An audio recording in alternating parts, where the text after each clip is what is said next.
Welcome to a meeting of your Planning Commission, the official local planning agency for the cities of Tampa, Temple Terrace, Plant City, and unincorporated Hillsborough County. The Planning Commission provides innovative leadership and long-range vision that contributes to the creation of a thriving, prosperous community that offers opportunity, fairness, and choice in how we live, move, learn, work, and play. For more information about the Planning Commission, please call 813-272-5940. Follow us on social media or visit our website at planhillsborough.org. Welcome, everyone, to the August 14th, 2023 public hearing of the Planning Commission on City of Tampa Comprehensive Plan Amendments. We thank you for attending this meeting. Your comments and participation are encouraged. For those attending in person and wishing to speak on any agenda item, please sign the register at the rear of the room and turn off any devices that may be a distraction. To minimize feedback in the audio, all online participants in the meeting will be muted until it is their opportunity to speak.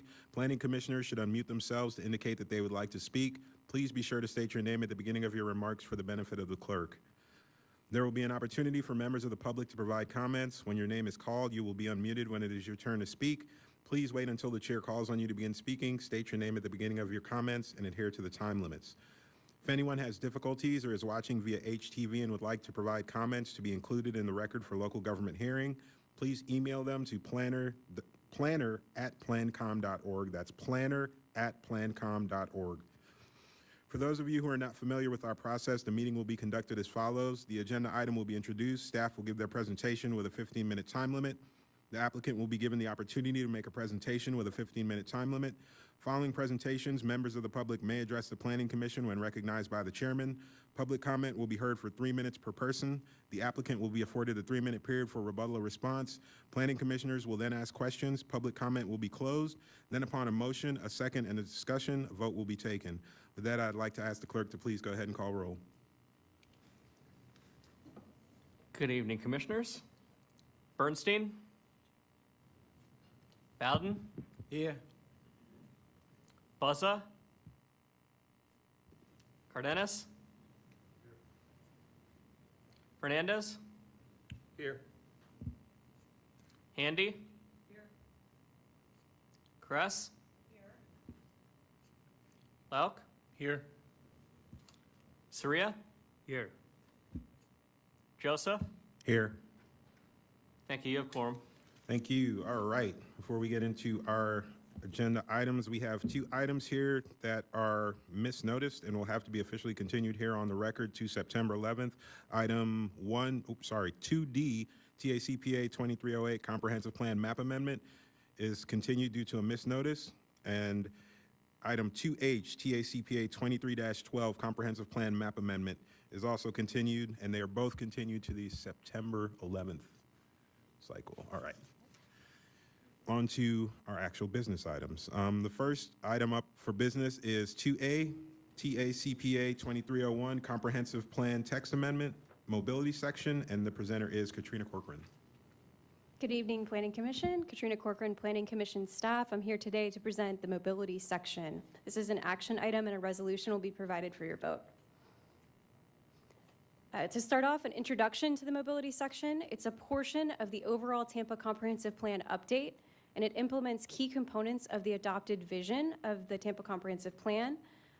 Specifically, it directly furthers 6 key vision themes. A couple of examples include transportation is safe, accessible, connected, and convenient, and neighborhoods are complete with a walkable environment.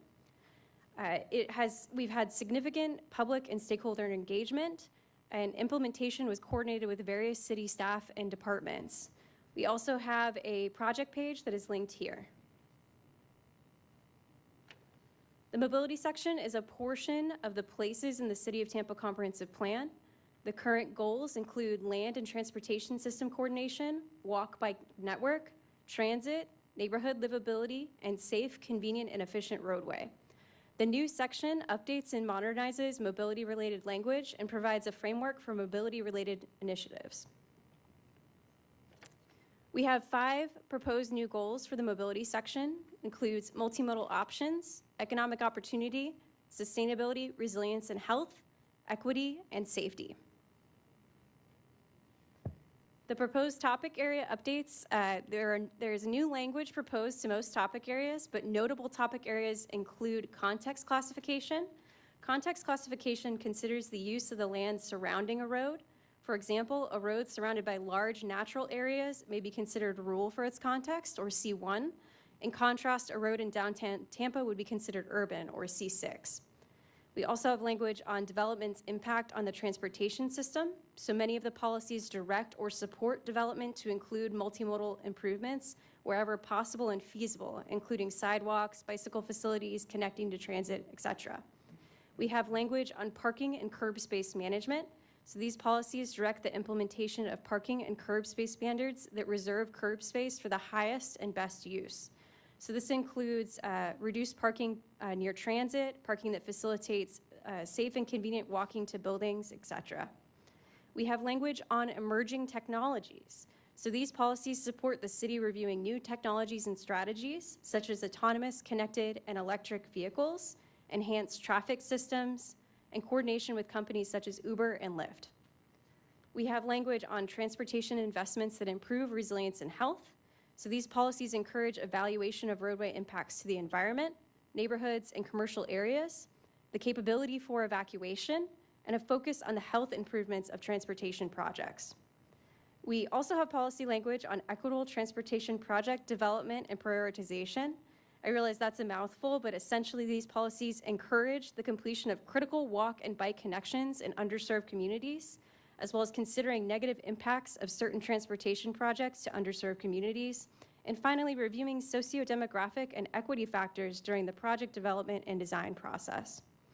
Finally, we have language on Vision Zero and a safe systems approach. As you may have noted, the current mobility section does have language on safety, but this connects to the city's Vision Zero action plan. Vision Zero aims to eliminate all severe injuries and fatalities on our roadways, and a safe systems approach focuses on both human mistakes and human vulnerability and designs the system with many redundancies in place to protect everyone. For other updates, the language that is better suited to other sections has been proposed to be moved. This is mainly mobility section policies that will be moving into the capital improvements section. We also removed regulatory and programmatic language, as well as streamlining the language and removing duplication within the section. We updated maps and data to meet Chapter 163 state statute requirements, and we included minor definition additions and clarifications. So for example, Vision Zero was not defined in the plan before, and it will be after this proposed amendment. We had numerous stakeholder and public outreach efforts. In May 2023, we had formal announcements of the section update, as well as the project website page. We had a public outreach kickoff, including emails, social media, and in-person outreach campaigns. We created reference documents to enable greater transparency and stakeholder review. Specifically, this is the crosswalk that was included in your packets, and it shows the adopted language, what was minorly changed, more majorly changed, proposed to be moved or deleted with reasoning as to why. In June 2023, we had 2 public meetings, one in person and one virtual. The virtual meeting was recorded and placed on our project webpage so that folks could go ahead and look at that online if they missed the meeting date. We did have official public comment open for about 6 weeks on our project page. The comments that we received focused on ADA compliance and inclusive terminology, which staff considered and included where appropriate. We had comments from the Sierra Club on walking, biking, public transit, Vision Zero, and electric vehicles for the city's fleet. This was all positive comments related to those items. Finally, we had a City of Tampa social media post where hundreds of comments were received on the post for the mobility section. Summarized here, the main themes include transit, including light rail and an improved bus system, development and transportation infrastructure to support the development, stormwater and drainage, as well as preservation of trees. We did preliminary and formal agency comment, the review process for this update. No objections were received. We also coordinated with city legal We also addressed policy additions and comments from Port Tampa Bay related to freight, which were considered and included by staff as appropriate. And finally, in addition to having no objections, we also had support from the City of Tampa staff and departments for this update. For our consistency review, this is consistent with adopted mobility and land use sections, those current sections today, and the language. Staff have representative goals, objectives, and policies listed on this slide, including Mobility Goal 1, Objective 1.1, Policy 1.1.2, and Land Use Goal 1, Objective 1.2, and Policy 1.29. So the section updates and retains important components of the existing language and is consistent with these adopted components. This includes a multimodal system in line with the city's growth and development, again referencing Mobility Goal 1 and the associated language on the slide. The proposed section also bridges the connection between land use and mobility by supporting established land use goals of well-designed urban environments with multimodal components, again referencing the land use goal and objectives on this slide. Staff recommends the Planning Commission find TA CPA 2301 consistent with the Tampa Comprehensive Plan and forward this recommendation to Tampa City Council. This concludes my presentation. I'm happy to answer any questions that you may have. Thank you. All right, we didn't have anyone sign up in the public comment for this item, so I will turn it over to the planning commissioners for questions, discussions, comments. Not seeing anyone moving. I will go on ahead and close the public comment on this item and open it up to motions from the planning commissioners.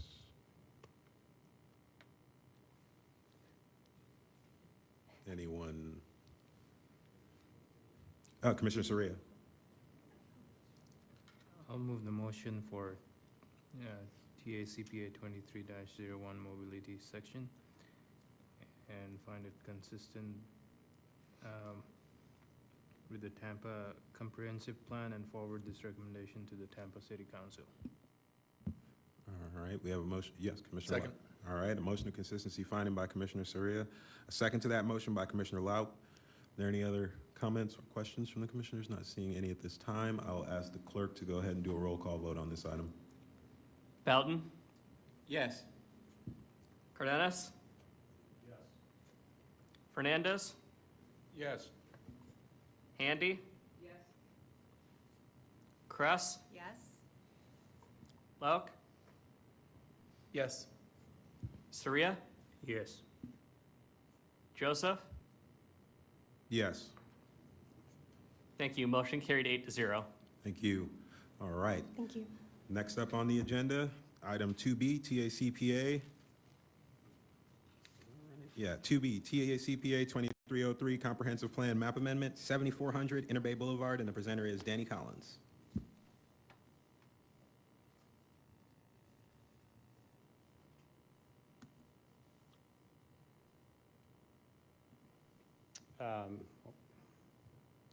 Good evening, Danny Collins with your Planning Commission staff. This is TACPA 2303. It's for the property located at 7400 Inter Bay Boulevard. Just a quick background, this is a privately initiated amendment. It's small scale in size. The subject site is approximately 18.32 acres.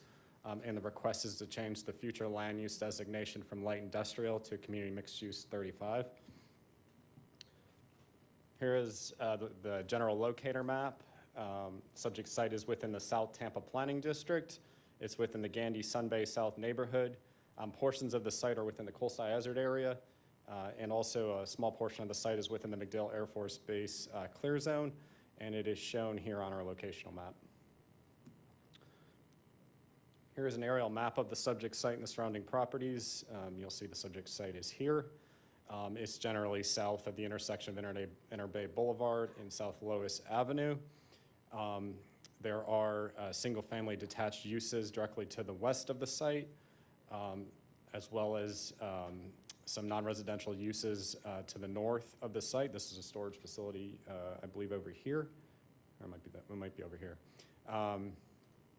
And then there is some more single-family detached, generally northeast of the site.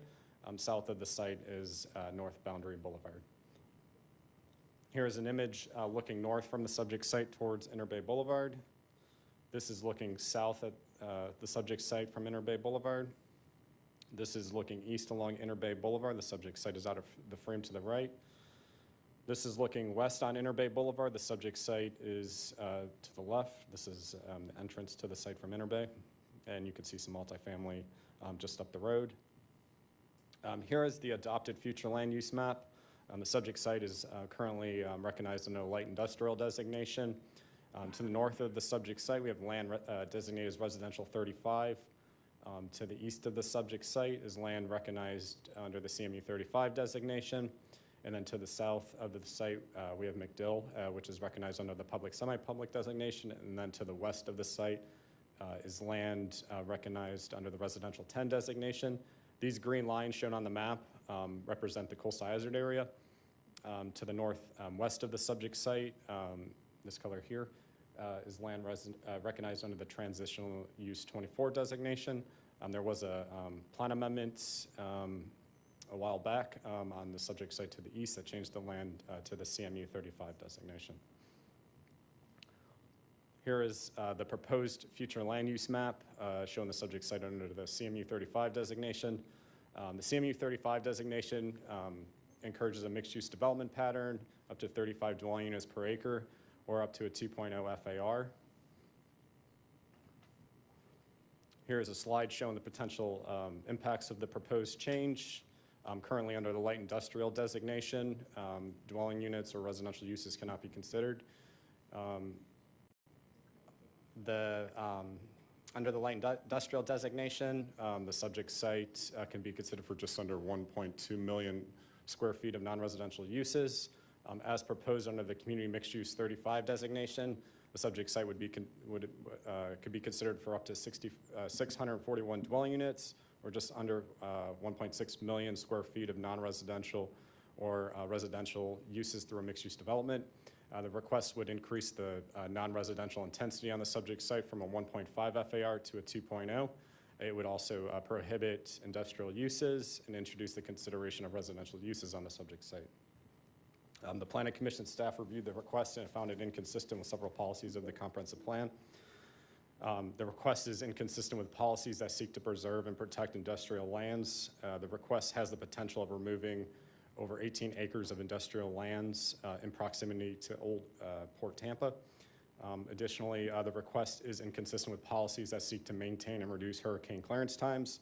The applicant did not demonstrate how the additional density within the coastal planning area afforded through the additional density. The applicant did not demonstrate how the additional density will have no negative impacts on hurricane evacuation times. Maintaining and improving evacuation times is critical in that the county is currently not meeting its evacuation level of service. And finally, the request is inconsistent with policies that direct future populations away from the coastal hazard area. CM Objective 1.1 specifically seeks a no net increase in overall residential density within the coastal hazard area. The request has the potential of introducing 641 dwelling units, or just over 1.5 million square feet of residential uses as part of a mixed-use development. Based on those considerations, the Planning Commission staff recommends that the proposed map amendment be found inconsistent with the goals, objectives, and policies of the Tampa Comprehensive Plan. That concludes my presentation. I'm available for any questions. All right, thank you very much. I believe we had a couple people sign up for this one. Oh, sorry, yeah, the applicant. Does the applicant have a presentation? Yes. Please come forward.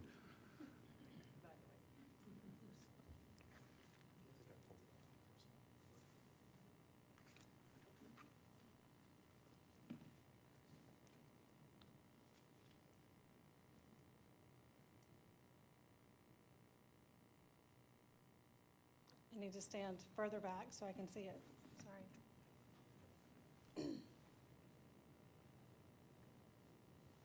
Is that projecting? Okay, there it is.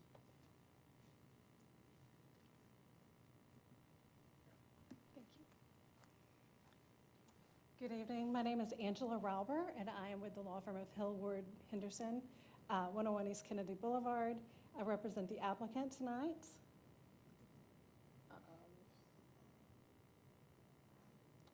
I'm going to skip over kind of the vicinity because I think the prior presentation showed that pretty well. We are at 7400 Interbay Boulevard, and we're seeking a comprehensive plan amendment to change the land use from light industrial to community mixed use 35. There is a companion rezoning that is being developed currently by the developer. Because of the detail that's required under City of Tampa's zoning process for PD rezoning, that's taking a little bit more time, so we're kind of ahead on this. But the general plan is to propose townhomes, apartments, and it's a total of approximately 400 residential units, associated amenities, and about 10,000 square feet of neighborhood commercial retail uses.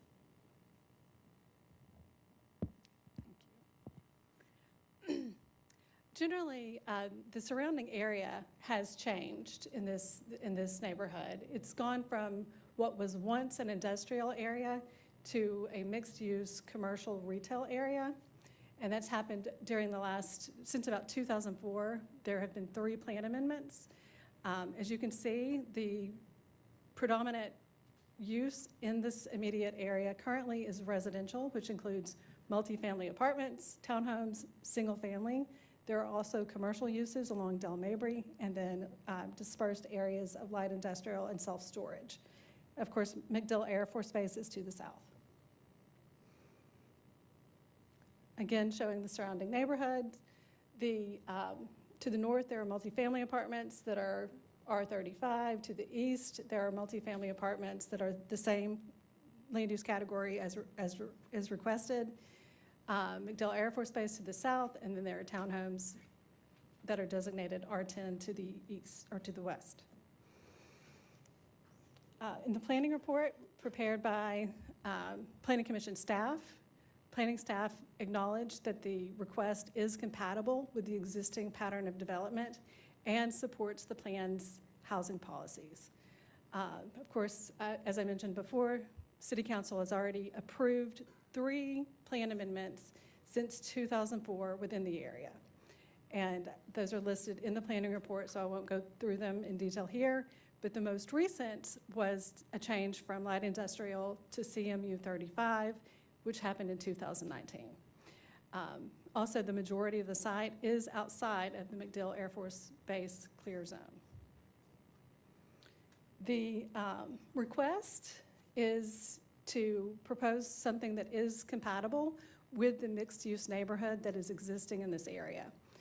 The initial request was for an amendment to residential 35, which would have accommodated the number of units that are proposed. But after meeting with neighborhood leaders, the request was amended to community mixed use. Now, at the meeting, there were a couple of meetings with the neighborhood residents. One meeting was with leaders, one with residents more generally. And what we heard at that meeting was a request for more commercial uses in the area. And the response was to amend the application to add more options for day-to-day commercial retail uses by amending it to CMU 35.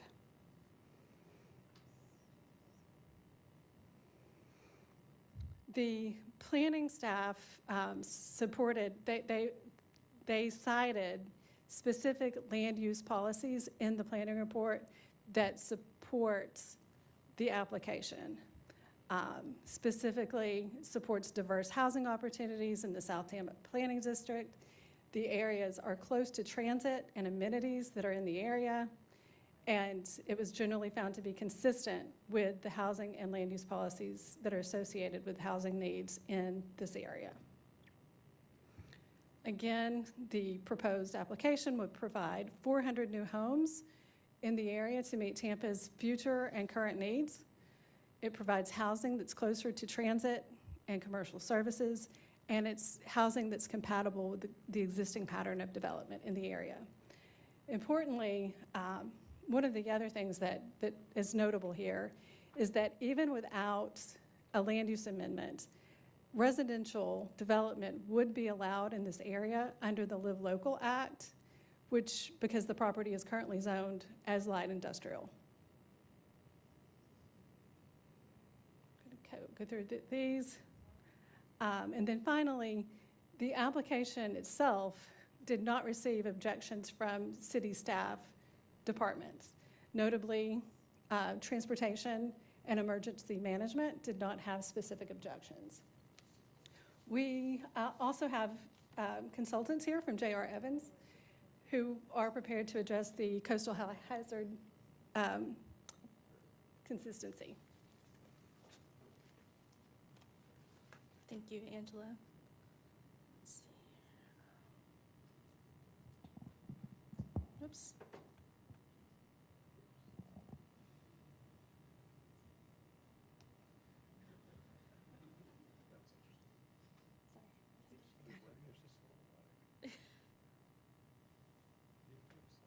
Slideshow? Sorry. One second.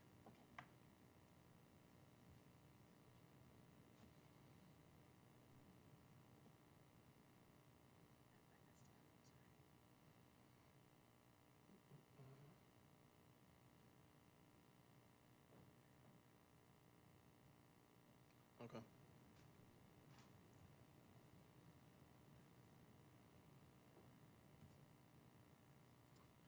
Don't touch the. Okay, I won't, but this is not ours. This, it's not the right one. That's not the correct one. That was the previous presentation.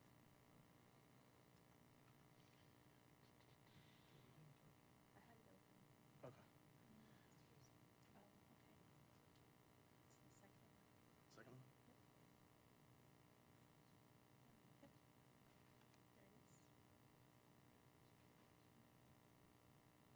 Okay.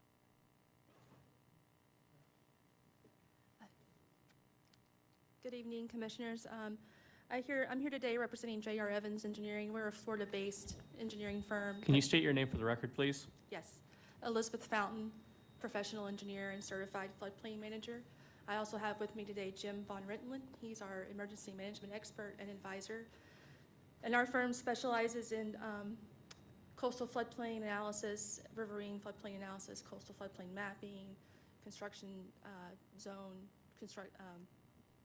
construction criteria in coastal floodplains.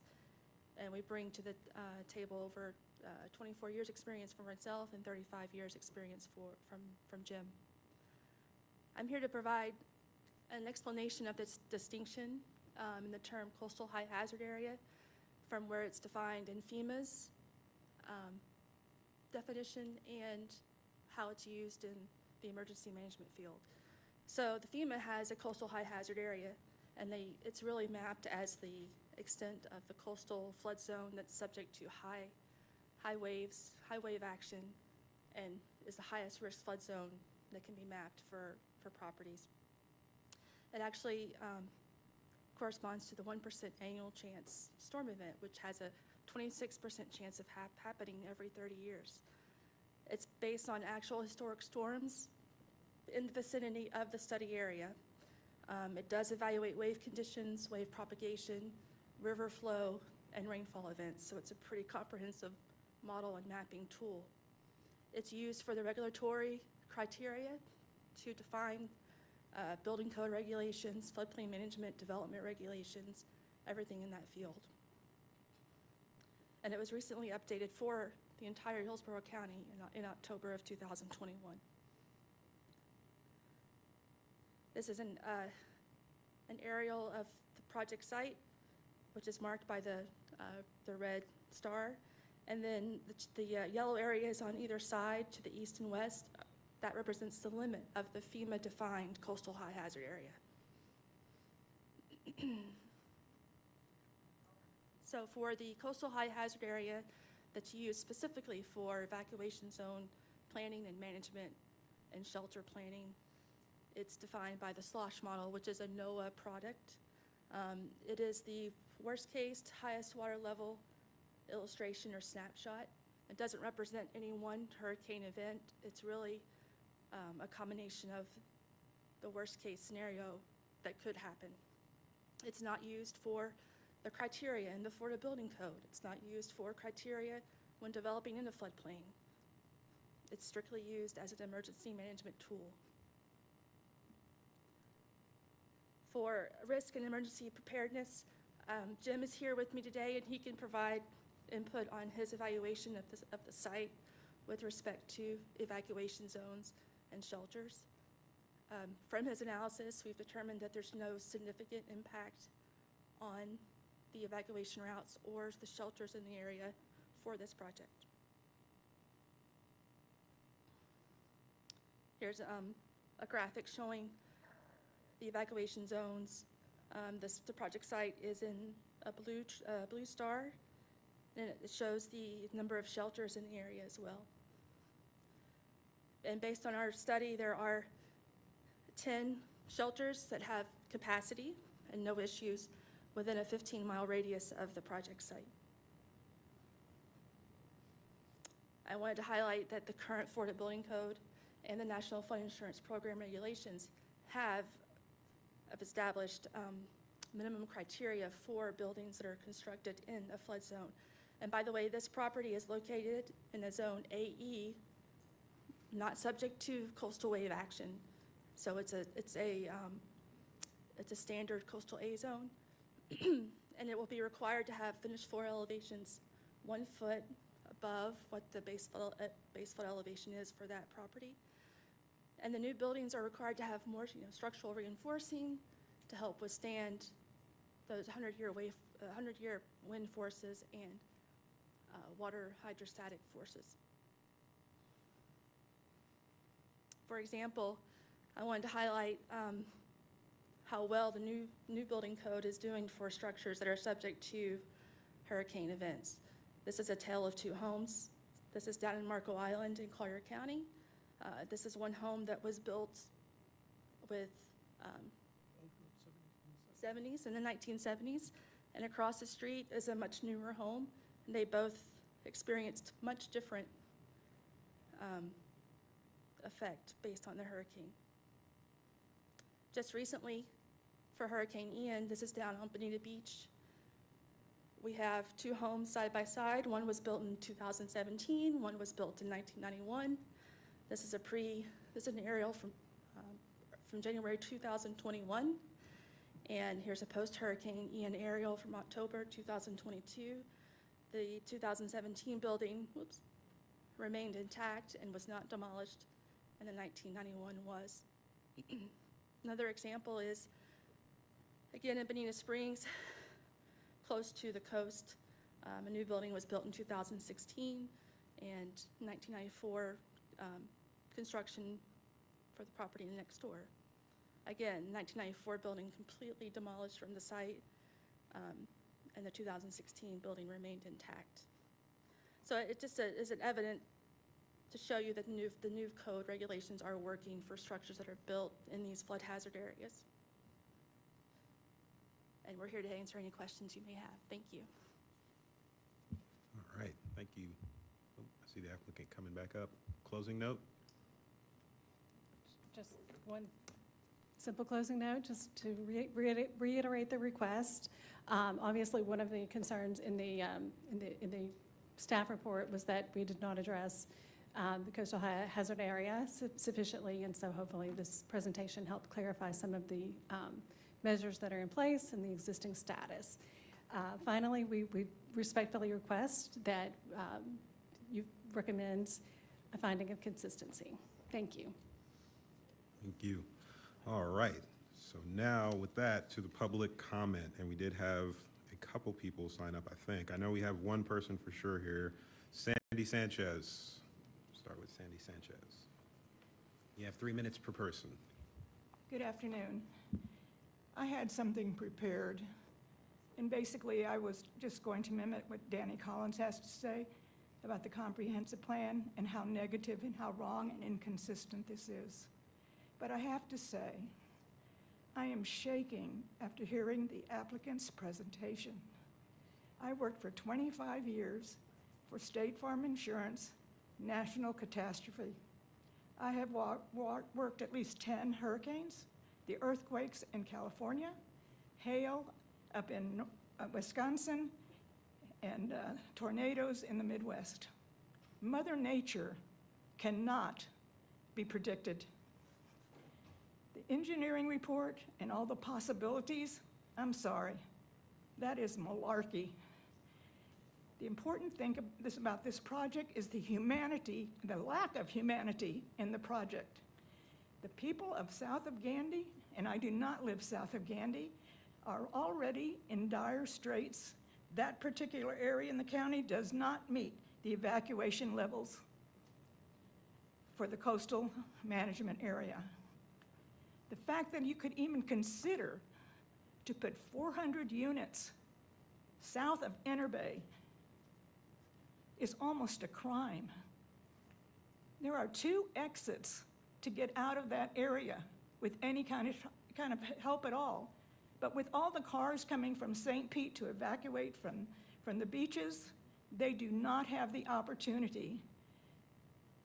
I'm sorry. Like I said, I'm emotional about this because I have been there.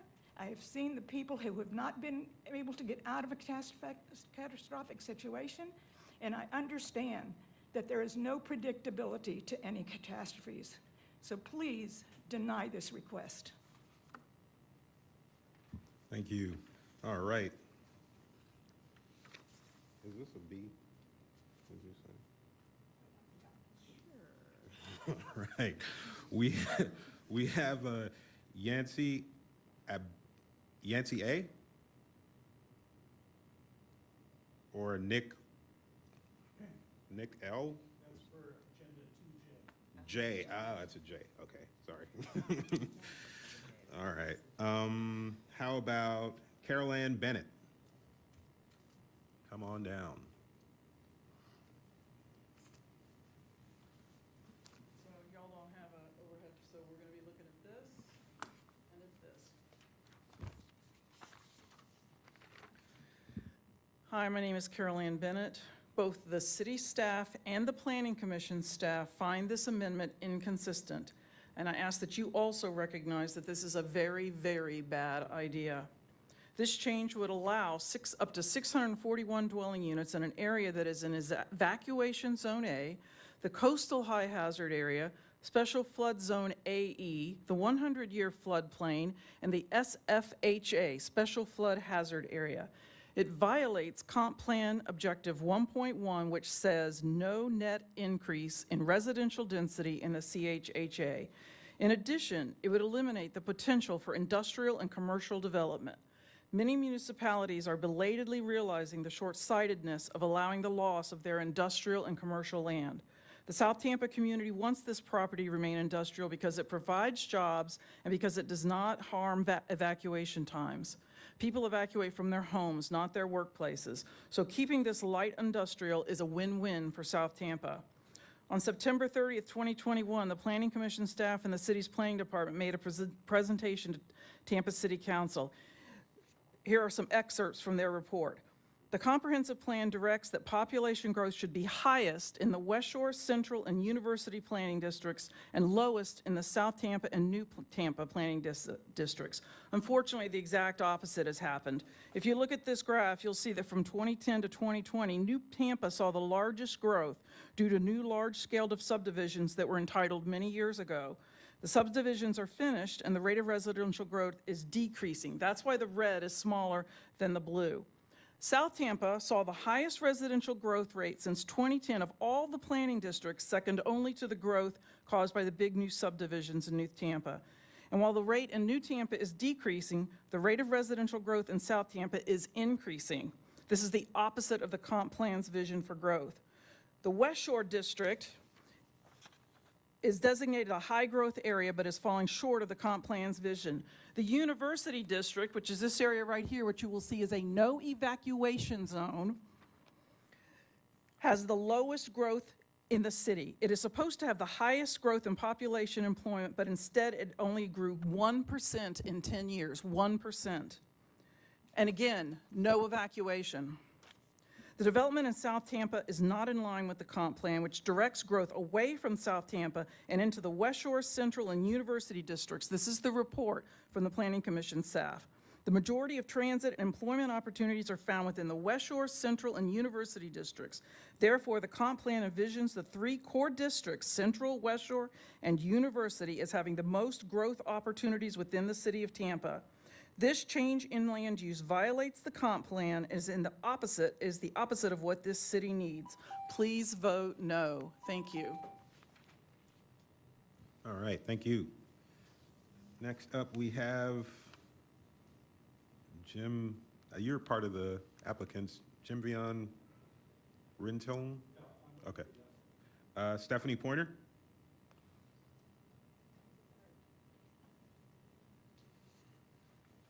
Good evening. My name's Stephanie Pointer. I gave you guys 3 handouts. I'd like to start with this one.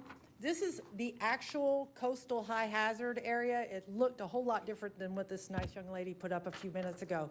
But I would like to note the little orange spot down here. That's where I live. I am in an abutting neighborhood. And I would also like to make sure that everybody understands that we have 216 apartments to our north. We have 350 that are in the process of being built now, wonderful plywood palaces, all of them. And then there's 205, which is less than, I think it's about 7/10 of a mile away. So there's no new net density, but yet all of these lots that were rezoned were all commercial or light industrial or industrial prior to these apartments that were rezoned in the last 5 years. I also gave you this nifty little Excel spreadsheet that has the yellow ones are not counted yet because they're not on the map, because this map was made by the GIS department for the county, okay? And I would like to point out on this map, down in the bottom left-hand corner, I'm sorry I don't have an Elmo, but it says the total of units approved is up to 19,917 units. Now, if you look at the original 2016, and we base it on 2016 because that's when our last comp plan was written, and that comp plan, as Carol Ann said that they are supposed to direct concentrations of residential away from our community, but yet they've doubled our density in the last 5 years. They've approved doubling our density. And in the process, they've taken away all of our commercial residential, our commercial and industrial. Now, Live Local, let's talk about that for just a second. In order to have Live Local, they have to have 40% affordable. These folks came to us before they filed this petition, and we asked them for some affordable in there. You know what they told us? Really? Are you sure you want affordable? Nobody ever asked us for affordable. I don't think we're going to do that. That's what they told us. I'm the president of the Gandy Civic Association, and we're against this. I'm on the board of Southtown Park, which is the neighborhood abutting. We're against this. We are the people who have to deal with this. And when somebody tells you it's not going to affect our evacuation times, they're full of poop. I don't care what they say. It takes me 10 minutes just to pull out of my neighborhood now, not just, when I moved there 12 years ago, I could roll out onto Interbay. Now we have to sit there and wait and wait and wait. And oh, wait a minute, wait, here comes another one. So I want to make sure that everybody understands those things. The other thing is, this nice lady over here said, once in 100 years. Well, guess what? Our 100 years was up in 2021.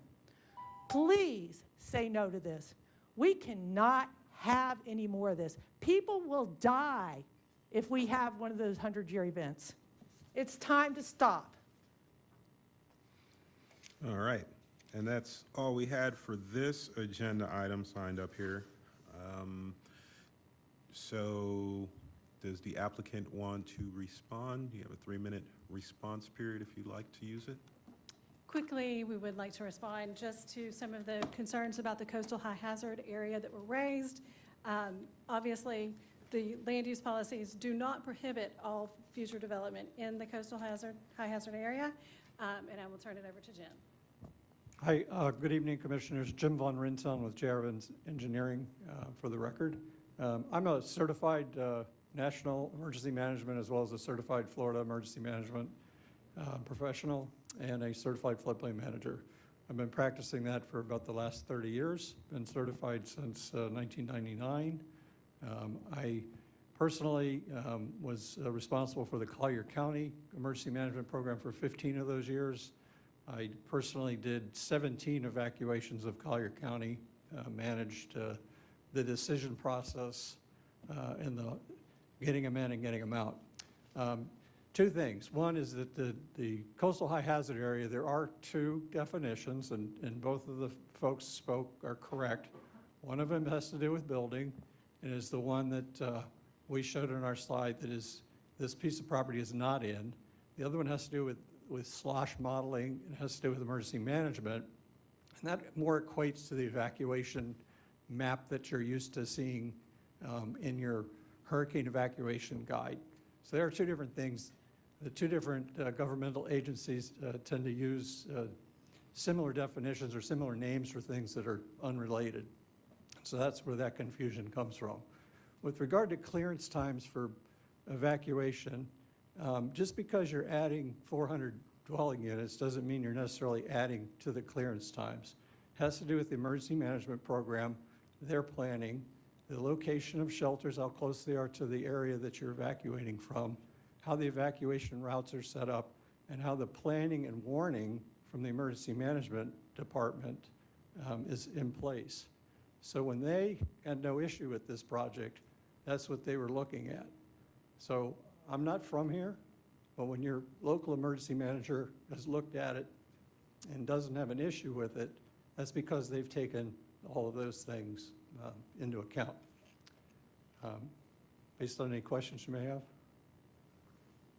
Thank you. All right, we will turn it over to the planning commissioners at this point in time for our discussion. I know it's going to get lively. I see Lauk and Fernandez smiling already. So turn it over to our commissioners for comments, questions, or discussions of this one. Anyone? Fernandez, you want to start us off? Sure, I'll start us off. You know, for me, I was against single-family homes down here, just west of this area recently. But I'm gonna stick to my guns in that we need more dense housing in areas that can handle it. And you know, the light industrial uses are leaving this area, and I just think that coastal high hazard area, you guys, you know, that's our category 1 storm. If we get hit by something bigger, it's gonna go further inland anyway. So, you know, we do need to just focus on how to evacuate people properly, and we've had great meetings with the county on that. So, yeah, I'm for this project. All right, thank you. Any other questions or comments? I see you moving. Commissioner Lauk, are you gonna do it? Are you gonna push it? I was gonna wait, take the temperature of the room. I don't think the current industrial use for the long-term plan is the highest and best use for this property whatsoever. And if I look at the pros for the applicant, we're providing density in an area surrounded by residential already. Subject site within a quarter mile of a designated transit corridor. That's from the staff report. We look at a mixed-use approach. So some of the commentary from the residents was our commercial was going away. This calls for a mixed-use commercial approach in some cases with the development. It is within the coastal high hazard, so we've had multiple discussions about that. I think we all know where we probably stand on that as individual commissioners. And then the last thing I'll say is, if we're talking about density, and it's such a concern down here, if you read the notes from the school district, there's capacity in the adjacent schools, which tells me there's room for more density. And I'll leave you guys with this. How are we feeling about the urban service area now? Oh. You want me to recap that entire thing? I'm happy to do it. Go for it. So through this lens, I don't think this property is the highest, what the current use is not the highest and best use for this property at all. And there are some merits to the application. It does provide density in an area that's surrounded by residential currently. There have been 4 plan amendments that have been approved. The subject site is within a quarter mile of a designated transit corridor, as listed out and called out in the staff report. There's a mixed use approach to this development, which will provide for some commercial potentially. It's within the coastal high hazard area and the slush model. And then school capacity exists. The school district came forward and said we have capacity in the adjacent middle school, or the serving middle school and the serving high school. So there are a lot of merits to this application. And if my fellow commissioners who feel strongly about the urban service area, these are the type of applications that we need to strongly consider. So if we're gonna limit development in some way to the urban service area, this is it. these are the conversations that we're gonna have, where we're gonna continue to have residents come in here and be upset about residential developments, very thick residential developments being built right next to them. So we're gonna have to be able to have these conversations and say yes or no in the face of some opposition from residents. I'm going to support approving this with Commissioner Fernandez. All right, thank you, Commissioner Locke. Before anyone supports approving anything, I believe staff found it inconsistent, if I was incorrect, right? So if we're gonna, if anyone's gonna try and make it consistent, we're gonna need some rules or objectives, goals, stuff, policies. We're not ready So, for a motion. Yeah, so I'm just throwing it out there, just letting anyone who might be thinking that way know they should be looking for some policies or some backing sort of informations to go with it, but we're going to continue on the conversation. Commissioner Handy. I think the staff got it right in their inconsistency finding, and I hear what Commissioner Lauck is saying about, because I'm the first one, obviously, against expanding the urban service area for a variety of reasons. And I fully support infill development. The evacuation times are a major concern for me, the coastal high hazard area, the flood zones. The concerns of the residents, I think, are a pretty big deal. And I think it's our job to listen to them as well as listen to the needs of future residents. We've got existing residents to be concerned with first and foremost. And I would not be as inclined to feel that way except for the case that they make about the large number of apartment complexes and high-density housing that have already been approved in this area. And I think that at some point we just, and again, being in favor of infill, but at some point you got to draw the line and say, okay, we've got a lot already, let's listen to the residents and let's listen to the staff findings and why they found it inconsistent, which I would agree with. Thank you, Commissioner Handy. You have Commissioner Cardenas, yes. I'm kind of surprised just because we all generally vote. We all generally kind of go through this process consistently. We kind of get a vibe of which way it goes, and this is surprising the way it's going. But, I think a lot of the data that was presented is fair, is strong. I mean, there is a lot of this information that has not included and not used in the calculation. If it wasn't an area that turns into such a bottleneck, Dale Mabry is not that large of a road. It's only, 2 ways each way. And, as it is, getting out, for the residents that are pulling out of there or from the base, from like 3 o'clock to 6 o'clock, there's just a backup of traffic going backwards. And, I don't know if you guys have ever seen, but whenever there is some type of evacuation, I mean, you've got the military evacuating also, and they've got convoys pulling out of there. So, for me, it's one of those things where, you gotta give a little and take a little, and I feel like we've given a lot in what has already been approved and what's in the process. I do think it makes more sense to let those develop, let those happen, and then see what happens, because as it is, they already need to come out on the market. They haven't been out, they're not done, and it's just a bottleneck situation. It's the end of the peninsula. It's all the way down there. So, yeah, I'm definitely not supporting this. Commissioner Bowden. Yes. I guess the decision maker for me was when the engineers got up and said that the coastal high hazard description is an evacuation tool, but then we heard everything about the build of the construction, the code, and everything. So, if the code of the property is one thing, the getting people out of the area is a completely different conversation. So if the tool is evacuation, and according to the other commissioner, and I know that there may be area as well, that is a nightmare when there is no hurricane. So I'm just thinking about that, and as additional properties are actually brought online, it's just going to be, not very good. Thank you. I wanted to make one point, I think it's a question for staff. Who is it, Mr. Collins? Mr. Collins, and we've been through this, Ms. Zornita, again and again and again and again with this hurricane evacuation thing. Does anyone in Hillsborough County have any idea how long it would take to evacuate a single neighborhood in Hillsborough County? A single neighborhood like South of Gandy. Do we have any clue how long it would take to evacuate South of Gandy? I don't believe that the county or the city have modeled it at that detailed of a level. So then why do we come in here every time and represent to the public like we understand how long it takes to evacuate these areas? We don't. Mr. Benson has said he doesn't. Our staff can't. You have now said we don't. But every time we come in here, we start off with this. And the county is overboard on evacuations and we can't evacuate the county. We're not talking about the county, we're talking about a neighborhood. So why are we doing that? I believe the way the emergency management folks have explained it, that they issue evacuations, by level, countywide. All at once? Or by sub-areas of the county?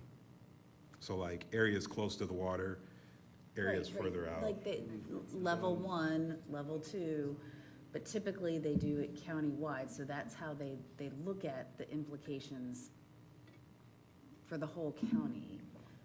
I just don't understand how, if we don't know how long it takes to evacuate South of Gandy, and we're looking at something in South of Gandy, and our staff is telling us that we don't have the capability to evacuate that area, but when I ask you now, you tell us we don't know what the times are. Which answer is it? Well, the standard that is adopted in the comprehensive plan is a countywide evacuation standard, and that. So that doesn't necessarily apply to a single neighborhood. Correct. We're So then why are we evaluating applying compliance it? with the comprehensive plan policy as adopted today. So then why do we keep applying it in these individual neighborhood situations then, if it's a countywide, if it means that we can't evacuate everyone in the entire county at once, why are we always bringing that back up and talking about one single neighborhood? I'm not understanding that. Because that's the way the policy is written today. I'm not saying that that's the best way to write the policy, but that is the way the policy. Okay, let me ask this question. Is that, I mean, it seems disingenuous, that comparison that we're making. Am I wrong in seeing that way? Because I hear a lot of misinformation. I hear people who are rightfully living in South of Gandy who are upset because they feel like they won't be able to get out of their homes if an emergency happens. And that's not necessarily true, is what I get from emergency management, what I get from when I ask you about that specific neighborhood, you say, well, we don't know what the times are, so we don't know that they're not gonna be able to get out of there. I see Diego in the back. I'm going to see if he has anything he'd like to add to this. Diego, we've had these conversations down at emergency management, and they said the same thing to me. They said, we don't have that information. But every time we come into these presentations, we act like we know what we're talking about. These are people's lives that we're dealing with. I would also mention that Sean College is also online and said he can answer if Diego wants to punt it to him.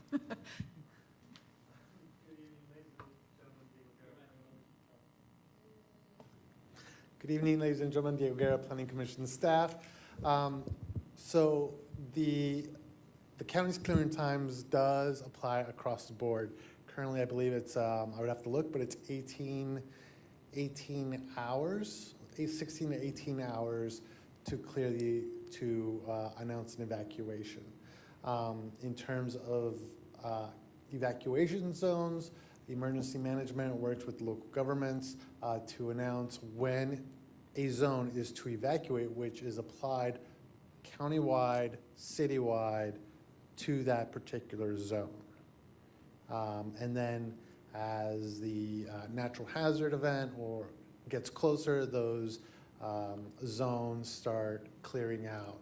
But the primary zones, for example, A goes first, B goes second, and so on and so forth. Can I interrupt you?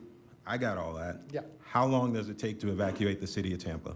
That's a great question, sir. We don't have an answer for that. Thank you. Emergency management doesn't have an exact time. However, They do know that the city of Tampa, Hillsborough County, are not able to meet the standard level of service to evacuate the city or the county at the present population that exists. They do know that. So if we decide to evacuate the entire population of the county, we can't do it, is what you're telling us. We would be unable to do it. And I'm asking you again. At the level of service that is the standard. How does that impact? How does one neighborhood, we're talking about one neighborhood here, we're not talking about the whole county. We're talking about South Gandy. These are South Gandy residents we're dealing with. So I want to know how this impacts their ability to get out of their house. If we don't have that information, you could just simply say we don't have it. I think Sean might have something to add. Yeah. All right.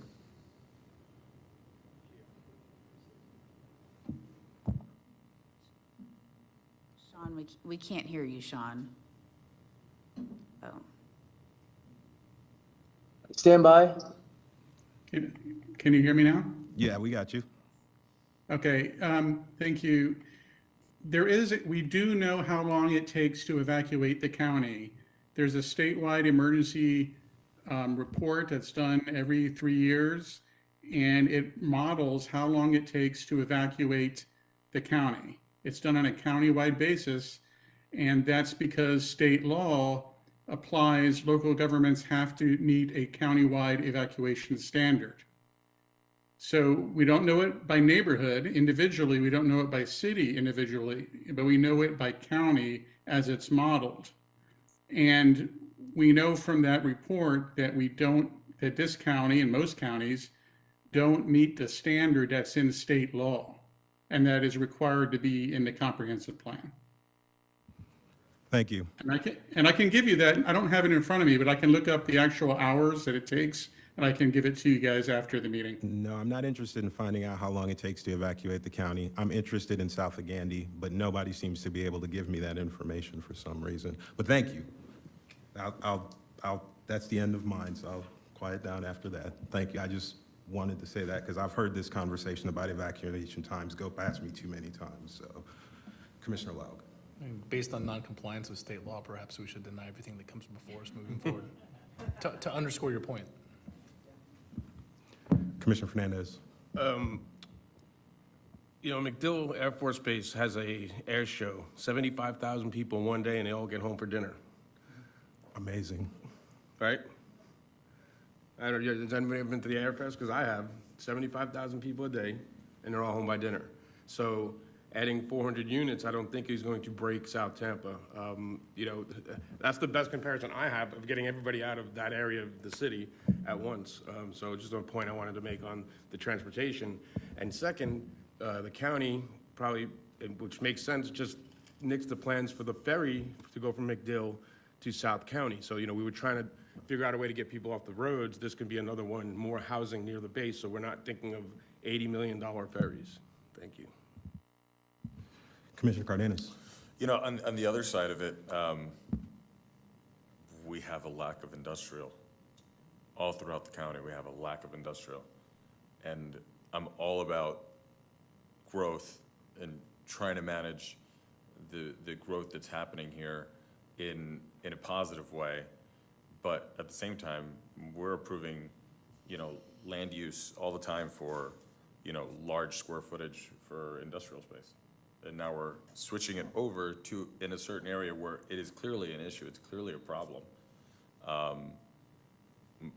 It just feels like we're being inconsistent in our own needs and what we've talked about as a board, as things have been presented to us, as what we see are the needs of the commercial environment in our neighborhoods and, I mean, in the city. So, you know, when these things do come up, you're only going straight up north. You're not going over the bridge on Gandy, to go where? You know, they cut out the other bridge gets, you know, closed. So, you know, this is pretty straightforward. Commissioner Kress, I thought I saw you moving. I would be interested if Commissioner Rodriguez, on the perspective of the base, had anything to offer in the conversation. MacDill Air Force Base is always looking for quality, affordable housing for its service members. We have a problem with that in South Tampa. So many of our service members have to live over in eastern and southern Hillsborough County that it got to the point where the ferry was going to be a feasible option to get these folks to work every day. I'm familiar with this development. As Ms. Pointer mentioned in her testimony, they reached out to the base as well as to the local community. We told them what our problem was. Our problem is we don't have enough 3- and 4-bedroom units in South Tampa for our service members. We generally have an older, more senior service member population because especially of U.S. Central Command, U.S. Special Operations Command. So the 1- and 2-bedroom scenarios aren't working for our service members. And we're looking for a greater mix of homes with more bedrooms. Our people have bigger families, they have more stuff because they're more senior service members. So we share the frustration of the South Tampa community because we see a lot of 1- and 2-bedroom units going in, and we're losing the industrial land. I mean, so much in South Tampa Port Tampa was an industrial town, and it's turned into multifamily and high density single family residential. So it's very frustrating for us because we as a military installation can't seem to work with the community to find a good solution close to the base for our folks, which just creates hour-plus commutes for our service members. So, like I said, we were familiar with this development. It's currently industrial, and so much. I mean, this development is now surrounded by multi-family and single-family attached units, like Ms. Pointer subdivision, and that's what the market's doing in South Tampa, but it's not necessarily what's conducive to our service members. Thank you, Commissioner Rodriguez. Yes, Commissioner Kress. Yeah, I think this is a tough decision. I heard the applicant reference community meetings and support from the community to what they were proposing. I don't see any evidence of that in the people who are here or any kind of support letters from a neighborhood group, which I think is kind of interesting. I am all about preserving industrial land. I agree with Commissioner Cardenas. But then it sounds like this is kind of surrounded by residential now, so I don't know what the long-term viability of this as an industrial site really is. You know, increased density should lead to better transit service, so I hope that more housing doesn't always have to mean more cars if we can get this right. Certainly don't want to expand the urban service boundaries, so yeah, so this is really a tough decision. Commissioner Cardenas. You know, I do want to say, we have these meetings all the time, and then we get a list of people that are coming to talk about these topics, and this is really well put together. This is really impressive. It was to the point. It wasn't just a bunch of people talking, which is not necessarily a bad thing, but it just takes time, and when they're saying the same thing over and over, we're not getting anywhere. But this information was awesome. Thank you. Thank you, Commissioner Cardenas. Are there any other? Commissioner Handy, yes. Just as an FYI, I looked at the evacuation map, and the nearest shelters to this address are north of Ybor City. And right now, it's 21 minutes to get there from this address. So just throwing that out there for a little perspective.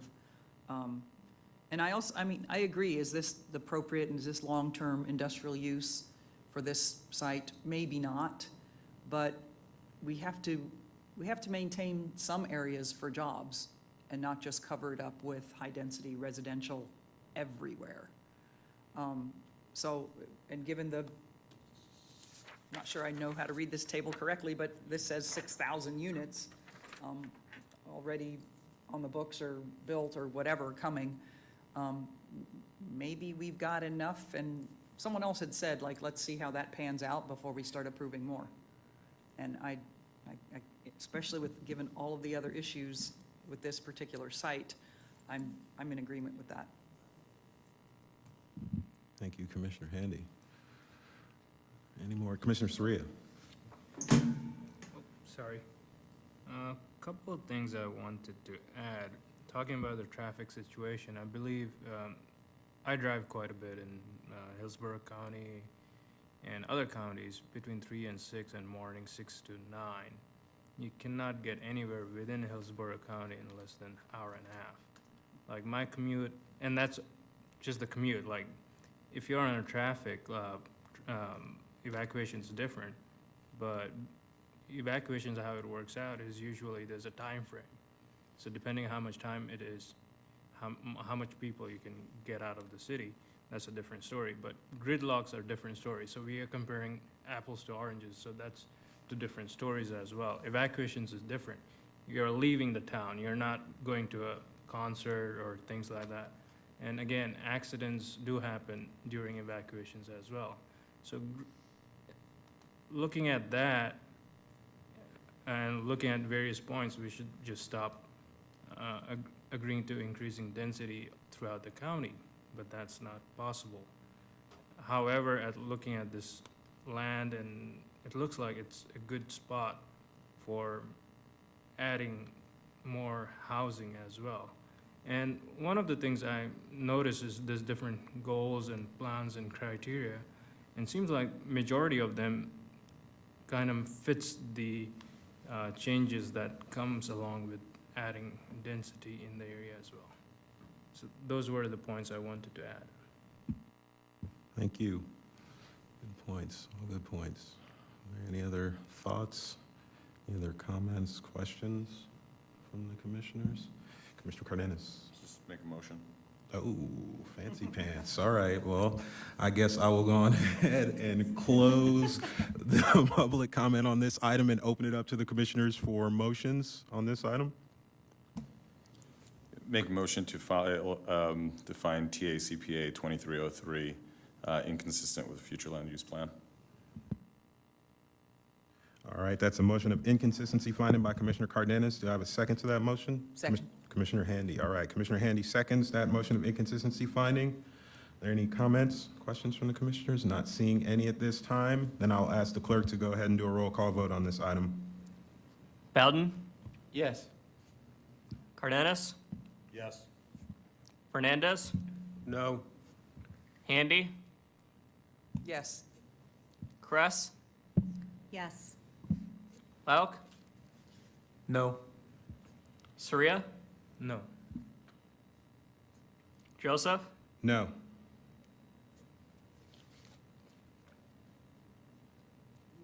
What? Motion failed 4-4. Commissioner Fernandez, Lauk, Soria, and Chair Joseph voted no. All right, so we need another motion again. You got to do it again because it just dies and we got to do something with it. So I'm going to open it up again to the commissioners for motions. I see people move. Commissioner Shuri. I just had a question. Since we have an even number, and if the motion is again 4-4, how would that work? We got to keep doing it.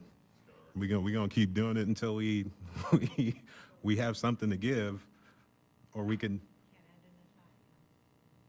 We can, but it's not giving direction to the board. We're appointed to give direction to the Board of County Commissioners through our opinions here. So if we give them a tied opinion, we're not doing the job we were appointed to. So we can send it to them that way, but it's not really advisable to do that. So we probably want to give them one way or the other. We want to send them something for sure, one way or the other.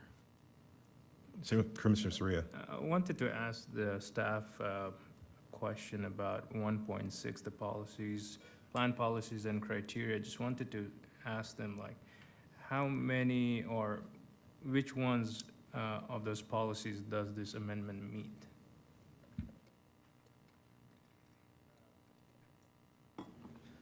Danny Collins with your Planning Commission staff. That's a good question.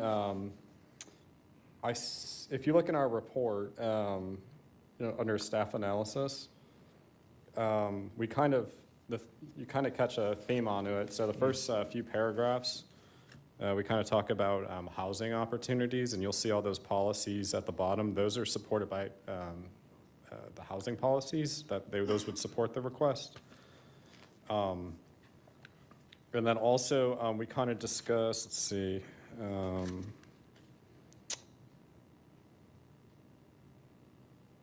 how, I believe we kind of talk about how we, additional densities kind of supported by, within access to transit. So if you look on, I think it's on page 8 and 9 of the report, there's some supported policies there.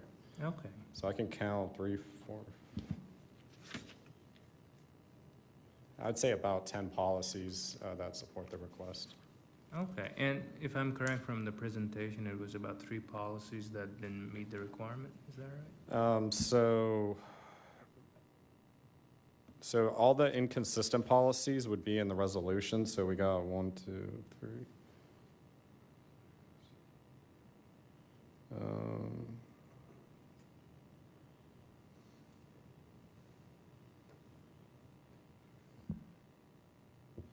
It was not just the coastal hazard area policies, it was also the Yeah, ones related to retention of industrial lands that it's inconsistent with, correct? It's about a split, I would say. Okay. Yeah, so primarily our finding was based on inconsistent with the industrial preservation policies and then the coastal hazard area policies. Appreciate that, thank you. Commissioner Cardenas. Melissa, could we get some thoughts on this? And also just this also in relation to traffic studies? Okay, so what this is showing is new developments that have been approved and built or in the process of being permitted, it appears. I've not independently verified any of the data, but yeah, it looks like that's approximately 6,000 more units that are being added. To my knowledge, there was not any sort of, well, it may be a question for the applicant, whether or not there was any traffic analysis done.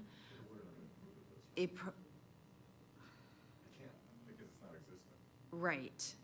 Well, it could, the non-yellow ones potentially, the ones at the top.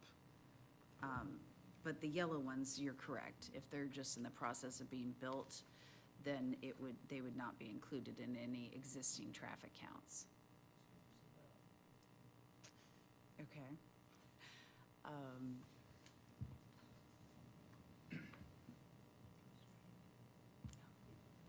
Commissioner Handy.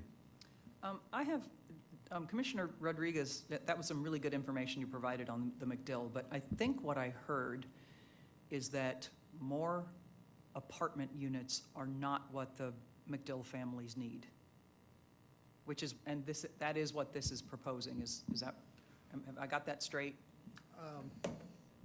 Whether it's multifamily or single family, what we need in South Tampa, frankly, are more bedrooms in those units, be they apartments or be they single-family residential.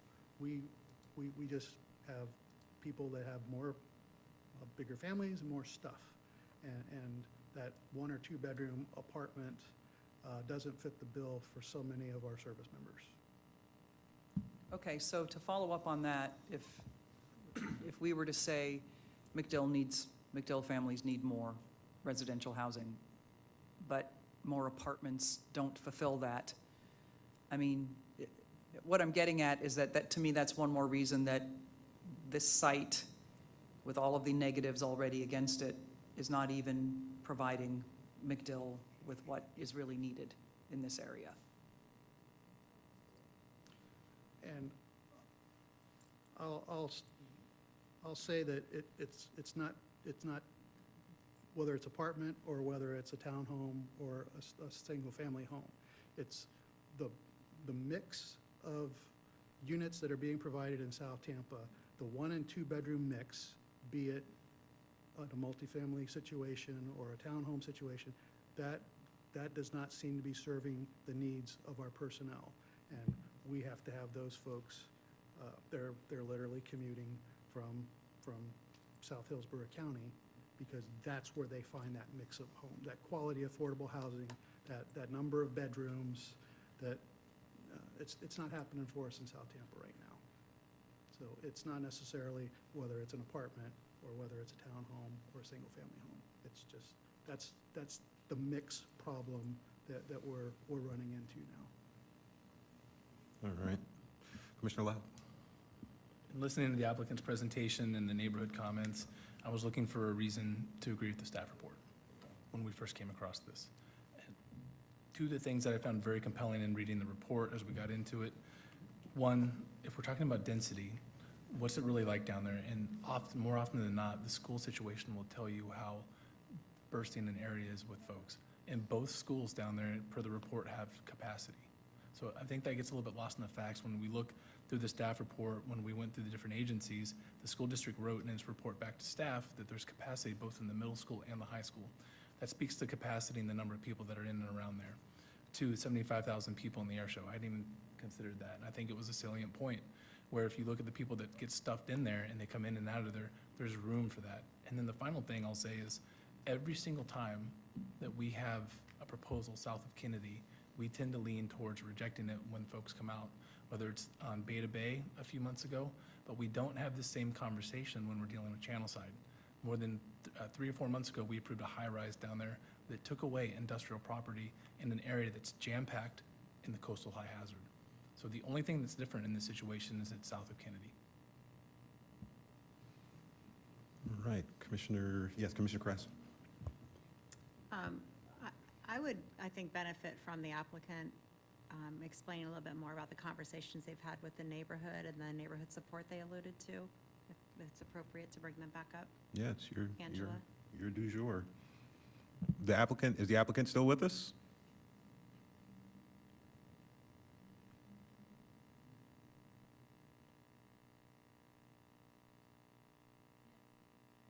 Oh, sorry.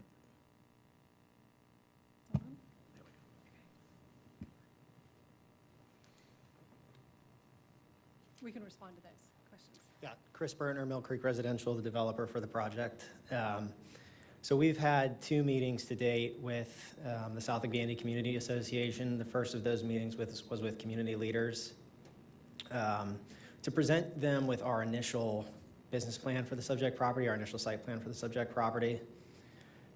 In that meeting, we initially presented to them a fairly conventional market rate multifamily community, typical what we or any of our competitors would tend to build, and what we believe would meet the market as market experts in this field. The initial feedback we got from community leaders, some of whom have spoken today, echoes really some of the concerns that were shared today regarding the lack of retail space and commercial space, and really neighborhood serving commercial space in the South of Gandy area. No conversation was had in those meetings with respect to preserving any industrial land. It really focused on the folks that live in this area feeling like they didn't have a place to go and buy a cup of coffee, or a place to go with their family and have a dinner where they didn't feel like they had to drive.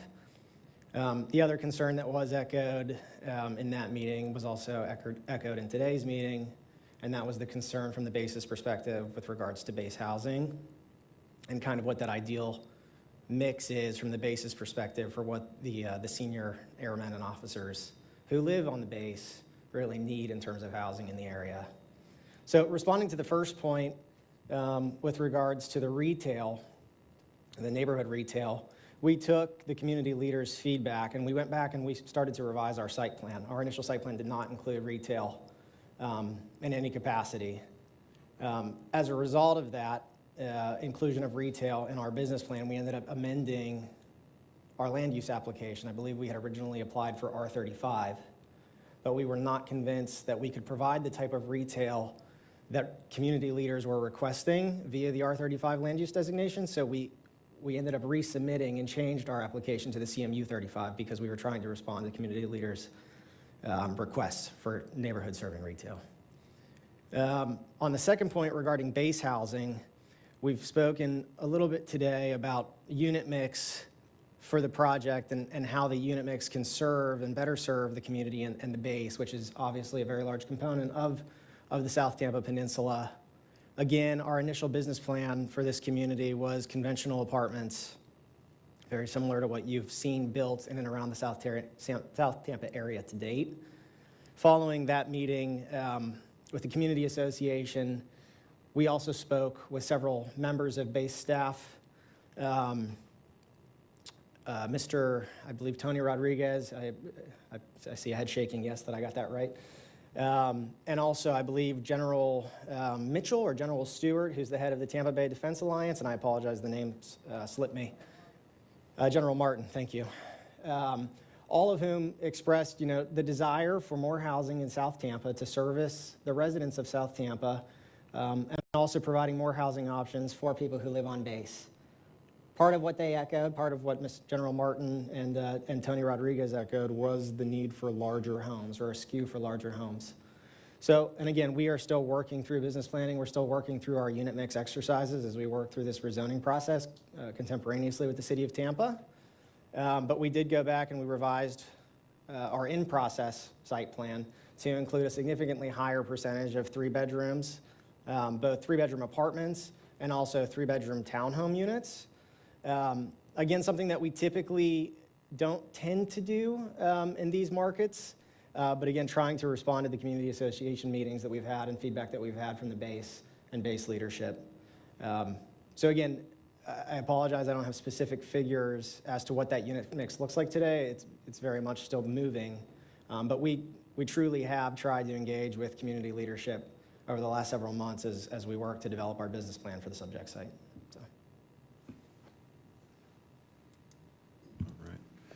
Yeah, go. Ms. Sornita. Thank you. I just wanted to respond to a couple of things that were said. Commissioner Cardenas, you asked about transportation, and while there was not any objection from the City of Tampa transportation staff, the Transportation Planning Organization did provide a review. They found that Manhattan Avenue's the adopted level of service is D, the current level of service is F. Commerce Street, Inner Bay, the adopted level of service is D, the current level of service is D. They did note that in the City of Tampa Capital Improvements Program, there are 2 projects for operational improvements on Interbay Boulevard, things like widening turn lanes and things of that nature, trying to improve the congestion on that roadway. Commissioner Lauk, I just wanted to point out that while, yes, the board may have different findings on the different areas, staff is consistent in our recommendation of inconsistency for these increases in density in the coastal hazard area, because we're looking at that policy the same across, whether it's in this area or it's in Channel Side.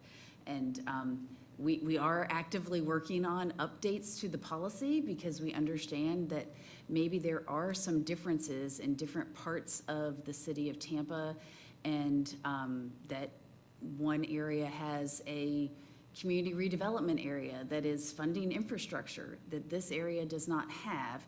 And so those are some of the things that we are, we've got a plan amendment filed in the August cycle of amendments. It's not relevant for this because it's not in effect, but it is something that we're looking at because we've noticed that same issue as well.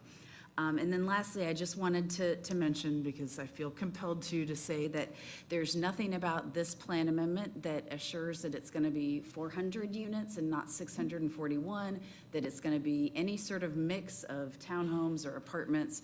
So I just had to put that on the record. Thank you. Commissioner Lau.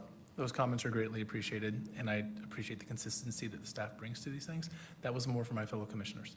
So when we were looking at traffic, coastal high hazard, we tend to be overly concerned when we talk about South Tampa because it is such a dense environment, but we need to fully understand that we are generating extra density every time we approve one of these, whether it's one of the high rises in the Waterside, or I keep wanting to call it Channelside, the Waterside District, right, or whether it's South Tampa.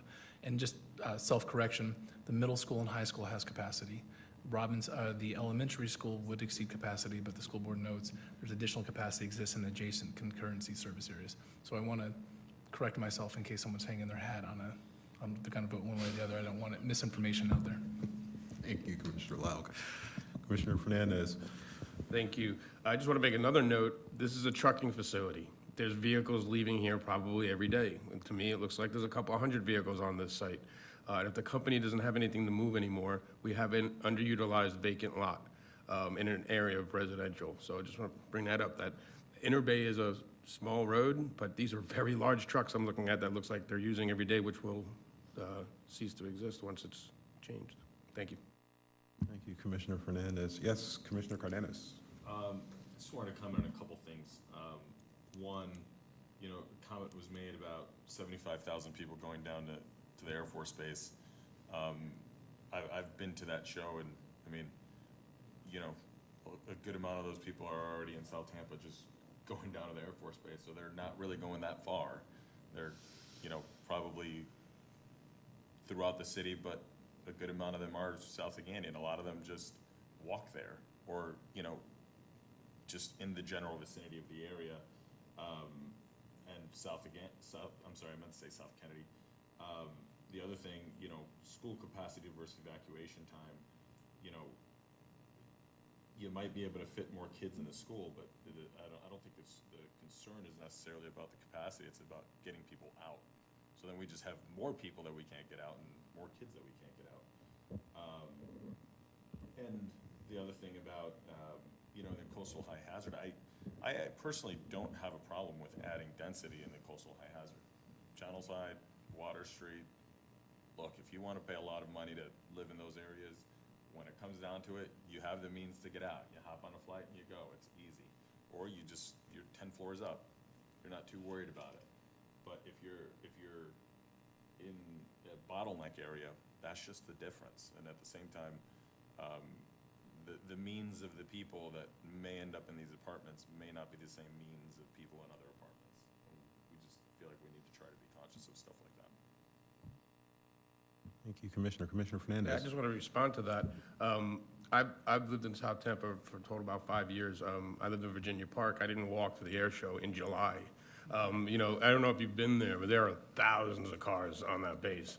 And yeah, it's good luck getting out, but they get them out. And, I just want to go back to that Hillsborough County Emergency Management. They said their biggest frustration is people staying and not leaving with their orders. They didn't, I don't remember them ever once saying, like, we can't get people out of the county.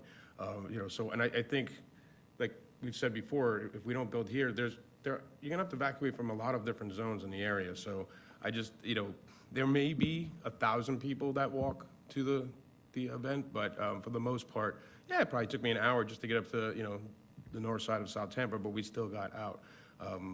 Anyway. Thank you, Commissioner Fernandez. All right, is that it? Any more comments? Any more thoughts from anyone? No? Are we ready to maybe make a motion again? Everybody looks away from me when I say motion. Commissioner Kress. I'll just say that I was really on the fence with this one, and, I was 51-49, so if someone wants to make another motion, of consistency, I would support that. Commissioner Kress willing to support a consistency finding, well made. Commissioner Fernandez. Yes, sorry, give me 1 second to Yeah. find my place.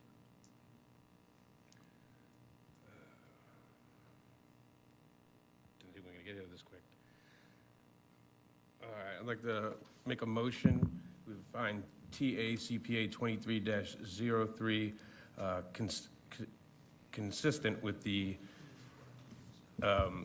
Hillsborough County plan and forward that to the Hillsborough County Board of Commissioners.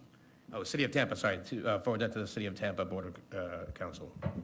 Sorry, didn't have it in front of me. Yeah. Would you like some policies that might support that? I got that. Yeah, sorry. Citing policy, land use 2.1.2, Housing 1.3.1, housing 1.3.4. Oops, and I had another one, but I lost the number, but that should be enough.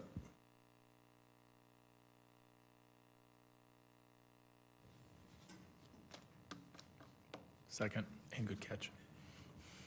All right, so we have a motion of consistency finding by Commissioner Fernandez citing, read it back. 2.1.2 of the land use, 1.3.1 of the housing, and 1.3.4 of housing. We'll include the objectives that go with those policies. Okay. All right, and a second to that consistency finding by Commissioner Lauk. Are there any comments or questions from the commissioners? Not seeing any at this time. I'll ask the clerk to go ahead and do a roll call vote on this item. Bowden? No. Cardenas? No. Fernandez? Yes. Handy? No. Kress? Yes. Lauk? Yes. Soria? Yes. Joseph? Yes. Motion carried 5-3. Commissioners Bowden, Cardenas, and Handy voted no. All right, thank you very much. All right. Mr. Chair, Yes. I apologize. When at the beginning of the meeting, for the attendance roll call, I missed 2 names. Oh, okay. May I read them now? Yes, please. Rodriguez? Here. Thank you. Orton? Belangia for Orton. Thank you. Thank you. All right, and our next agenda item is item 2C, TACPA 2307 Comprehensive Plan Map Amendment 307 North Westland Avenue and 2109, 2111, 2113 West North B Street, and the presenter is David Hay. Good evening, Commissioners. David Hay with your Planning Commission staff. The next item is TACPA 2307. I've been referring to it as at the northeast corner of North Westland Avenue and North B Street. This is a privately initiated small-scale map amendment. It's approximately 0.63 acres. Currently, the subject site has a residential 20 future land use designation, and the applicant is seeking to go to the neighborhood mixed use 35 future land use category. Here we have the general locator map. You can see the subject site is located to the west of downtown Tampa. It is located within the Central Tampa Planning District, more specifically the West Tampa Urban Village, and it is located within the boundaries of the North Hyde Park neighborhood. Here we have an aerial of the subject site. The subject site is outlined in yellow. You can see North B Street is on the south side. North Westland Avenue is on the west side, running north-south. You could see the immediate surrounding area contains a mixture of single-family detached duplexes and some older multifamily uses, especially to the north. There are light commercial uses and office uses located to the west on North Howard Avenue, about 1 block to the west on North Howard Avenue. Off the aerial to the south is West Kennedy Boulevard. You can see the commercial uses down at the southern part of the aerial here. And then you do see the Glazer Jewish Community Center in the upper left on Howard, and then you do see some multifamily to the east of North Fremont Avenue, to the east of the subject site. We'll take a little tour around the subject site. First, we're looking east toward the subject site from North Westland Avenue. Whoops. Sorry about that. Here we're looking west from the subject site across North Westland Avenue toward 308 North Westland Avenue. This is directly across the street to the west of the subject site. So the subject site is behind the person taking the photograph. These properties are all designated community mixed use 35. Again, this is looking west and northwest of the subject site. Again, the subject site is out of frame on the right. Here we're looking north toward 2111 and 2113 West North B Street. These are part of the subject site.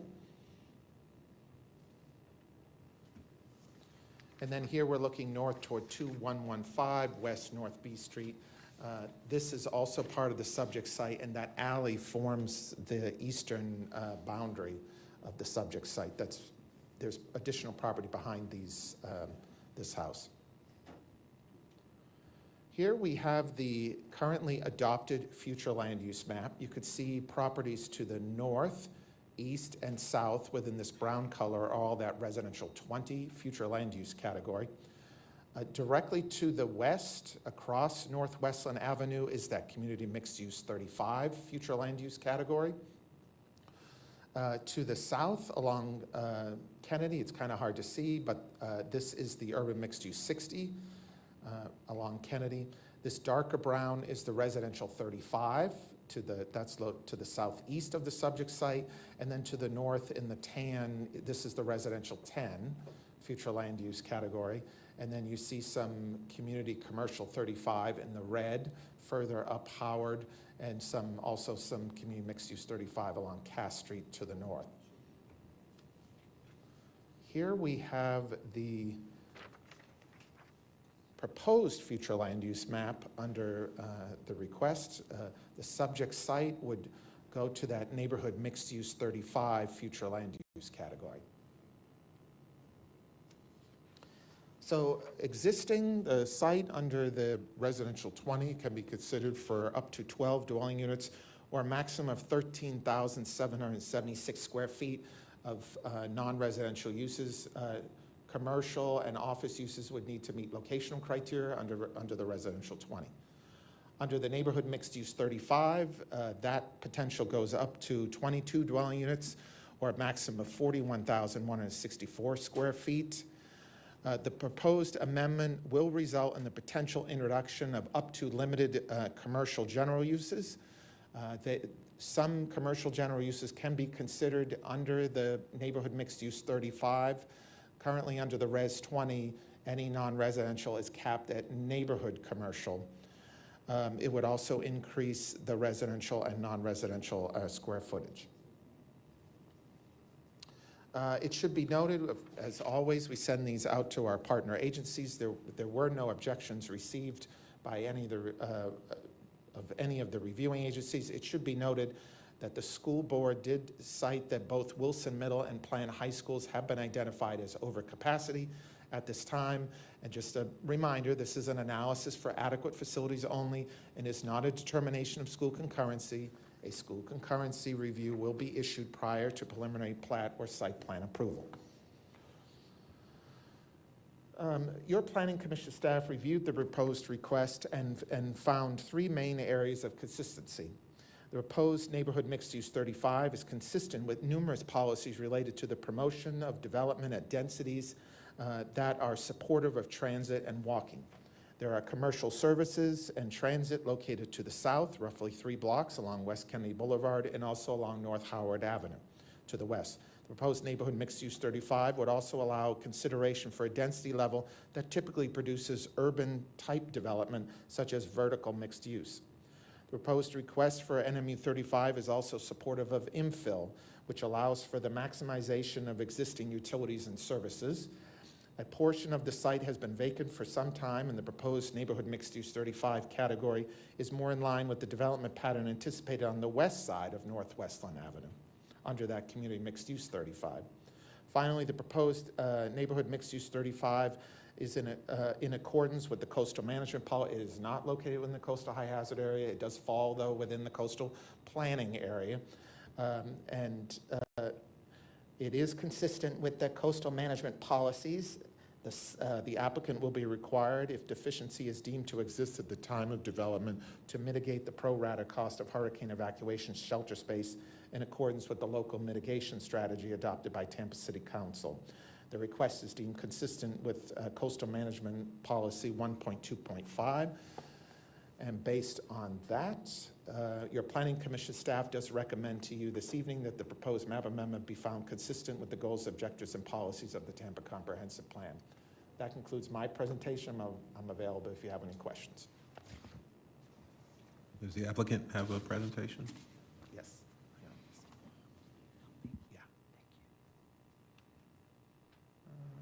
thank you.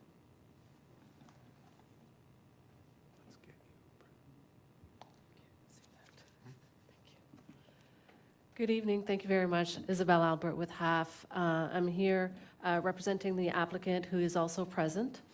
My address is 1000 North Ashley Drive. So what we have before you tonight is a comprehensive plan amendment for the site that David just went through. And again, just to orient yourself, Kennedy Boulevard is to the south and Carmen Street is to the north. We have, it's 0.63 acres, and it does consist of 4 parcels. The first parcel to the north is vacant, and then there's just 3 residential uses along North B Street. It is in North Hyde Park neighborhood, and all around us, there's a mix of housing types. There's, as he said, a multifamily just to the north of us, and there's also, you didn't quite see it, but there's across the street from the residence, just next to that single-family home, is actually another multifamily development that's also there. So not to really go through everything, because David did do a really good job presenting, but this request is for an amendment for neighborhood mixed use 35. We originally applied for a CMU 35. However, discussion with staff, there were some concerns about introducing more intensive commercial uses, and we were actually more interested in the residential uses, and so therefore we looked at the NMU 35, which kind of still feels that we can get residents on site. There's numerous policies that Mr. Hay went through that does support this application. One of them is being the mixed use, that encourages mixed use development pattern. So in around you, as he explained, is the mix of, there's some commercial along Hillsborough Avenue, there's commercial all around, and there's different types of uses and residential types all around us. It's also a good transition from the CMU 35, all across the street from us is CMU 35, and the Res 20 to the east of us. And so the reviewing agencies, the Planning Commission found it consistent. City Planning Department had no objection. Hillsborough County School Board made those comments. They had no objections. However, they also stated that at the time, those school lines change all the time, the boundaries change all the time. So it will be analyzed at time of development. And the Hillsborough County Transportation had no objections. I'm here with the applicant and the land use attorney. If you have any questions, I'll be happy to answer them. And just for the record, we are also applying for a plan development to do the residential housing that we're looking for. Thank you. All right, we had quite a few people sign up for the public comment on this one. So I will start off with the shortest list, which is the list of people in person. We will start with Carlos Ramirez.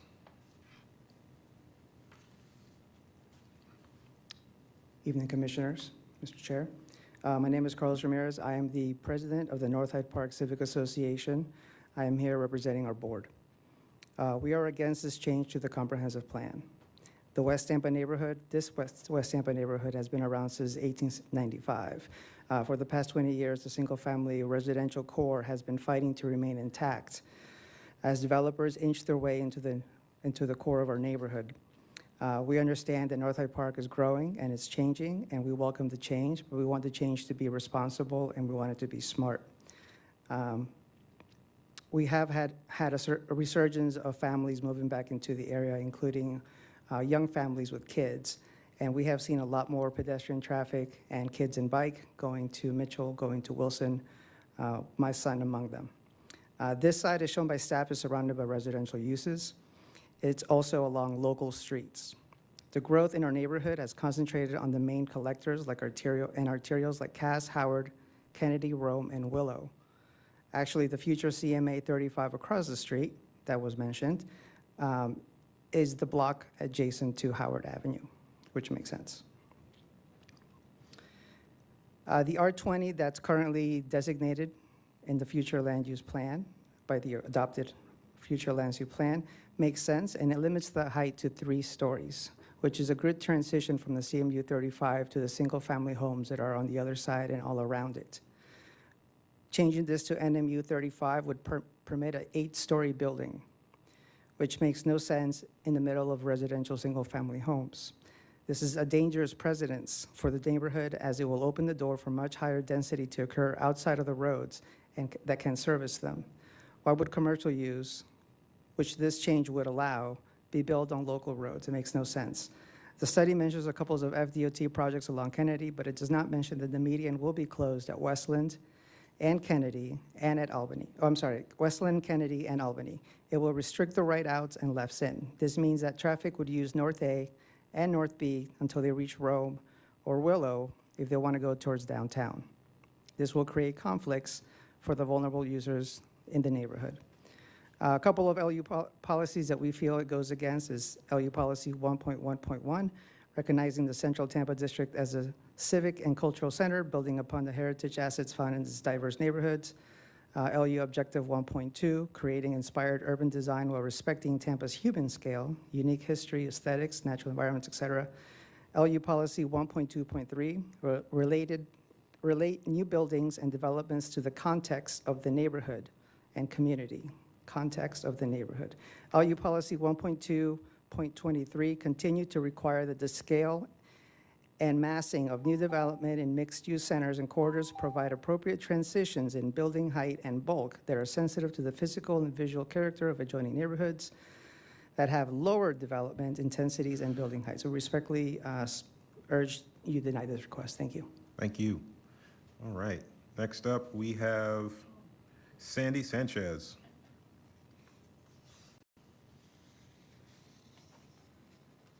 We have to quit meeting this way. I'm Sandy Sanchez. I'm from Armory Gardens community, which is directly to the west of North Hyde Park. Anything that happens in North Hyde Park affects Armory Gardens, and the reverse is true. I am amazed when I read summaries from the folks managing the comprehensive plan that pick and choose articles that only highlight the project at hand and the other guiding standards from the plan. Let me read you a few principles of the comprehensive plan that they have omitted from their report. The guiding principles toward shaping the city's future involve steering growth and change to specific parts of the city while strengthening and protecting our residential neighborhoods from development pressures. These diverse neighborhoods are all places that celebrate their unique heritage, adding character, appeal, and interest to the city. These neighborhoods play a vital role in the plan's growth strategy, the Compact City Forum, by providing diversity of neighborhood choice for the residents of the city. Per Land Use Policy 1.2.17, ensure the zoning code reinforce quality urban design as it relates to the context of this area. This project does not. Land Use Policy 6.1.12, collaborate with the community in planning for future. This has not happened. The text amendment is unwarranted. This possibility of adding an 8-story building into this corner of this residential community is not in the best interest of North Hyde Park. A cluster of smaller complexes would benefit this part of the community and not necessitate this request for a text amendment that will put the community in jeopardy permanently. Also, last but not least, the comprehensive plan requests community involvement. To this date, the applicant requesting this change has not reached out to the community. For the reasons I have listed, this application needs to be denied as it is in the direct conflict with the Tampa Comprehensive Plan. Thank you. All right. Next up, we have Santiago Martinez.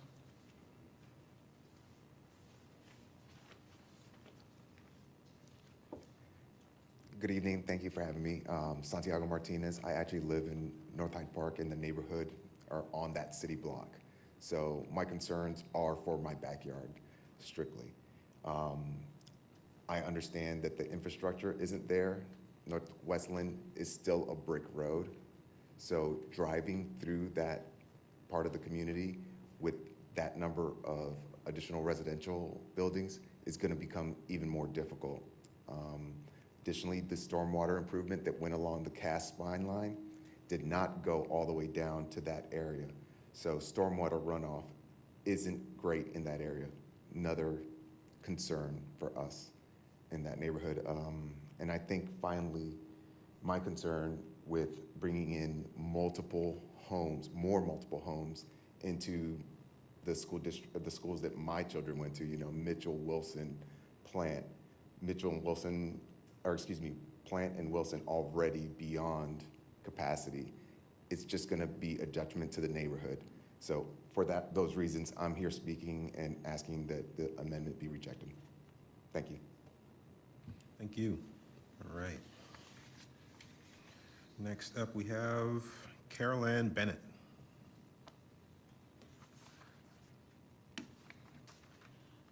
Hi, my name is Carol Ann Bennett. The City of Tampa heavily emphasizes the importance of preserving the character of neighborhoods through its codes. Plan Hillsborough Land Use Policy 18.14.10 and Tampa Comp Plan Land Use Policy 8.14.2 say, conserve physical assets that contribute to a neighborhood's desired character. Land Use Policy 9.3.8, it is the intent of the city that new residential redevelopment projects shall be minimally disruptive to adjacent areas. The city shall assess the potential positive and negative impacts of residential development projects on the physical development pattern and the character of the surrounding neighborhood. LU 9.5.1, protect low-density single-family areas that are attractive to households with children and other residents, that provide residents with privacy and open spaces accessible to residents. LU 9.5.2, maintain the character of single-family residential areas and density characteristics. LU 9.5.4, maintain the current density and character of existing single-family areas. Protect areas of the lowest density of development that are currently in predominantly single-family residential use. LU 13.2.6, a detailed analysis of the community's desired character shall be considered. LU 1.2, create inspired urban design while respecting Tampa's human scale, natural environment, and sense of community identity. LU 1.2.3, relate new development to the context of the neighborhood and community. LU 1.2.5, protect Tampa's traditional character. LU 1.2.10, ensure that redevelopment design in neighborhoods enhances their distinctive natural, historic, and cultural characteristics. And LU 1.2.16, promote physical environments of the highest quality which emphasize the special identity of each of the city's neighborhoods. The development pattern of a neighborhood is defined by how the majority of the parcels were developed. This neighborhood has several two-story multifamily buildings.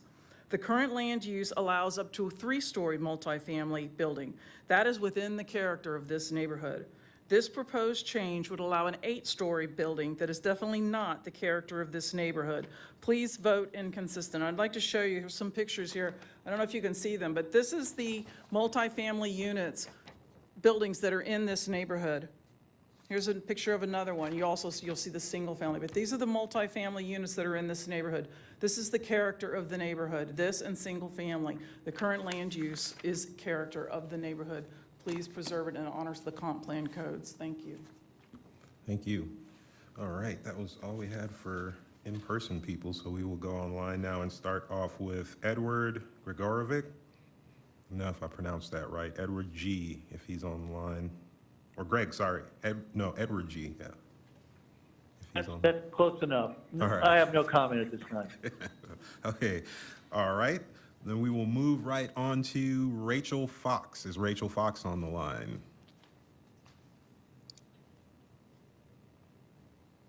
Rachel, are you there? Can you hear us?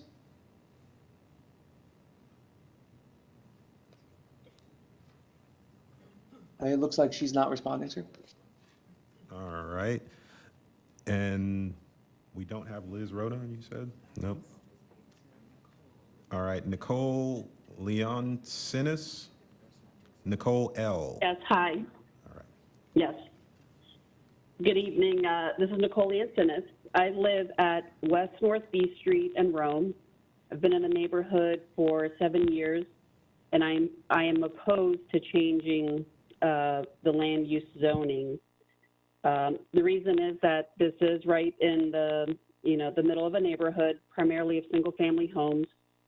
The potential for an 8-story building is undesirable, and will create imbalance to the character of the neighborhood, as well as bring a volume that has safety and aesthetic concerns. While to the west and south there are commercial properties, those touch Howard as well as Kennedy, and that makes sense. And at some point there has to be a transition to residential, and so we need to preserve that in this neighborhood. I personally live in a 2-story home next to 3-story townhomes, sitting up on a 3 to 4 foot elevation because they were built in the last 5 years. So those townhomes tower over my residence.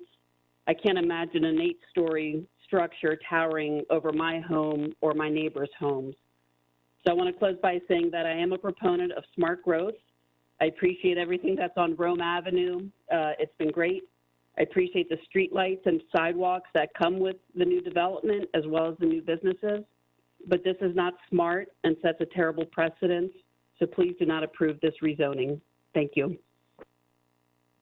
Thank you. All right, that's all we had sign up online because everybody else here just wants to attend and listen.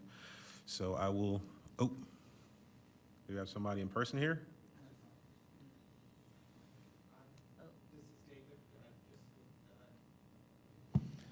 This is, staff would like to clarify some issues that were stated. So whenever you're concluded. Hang on a second. I think we might have one more gentleman who wanted to public comment.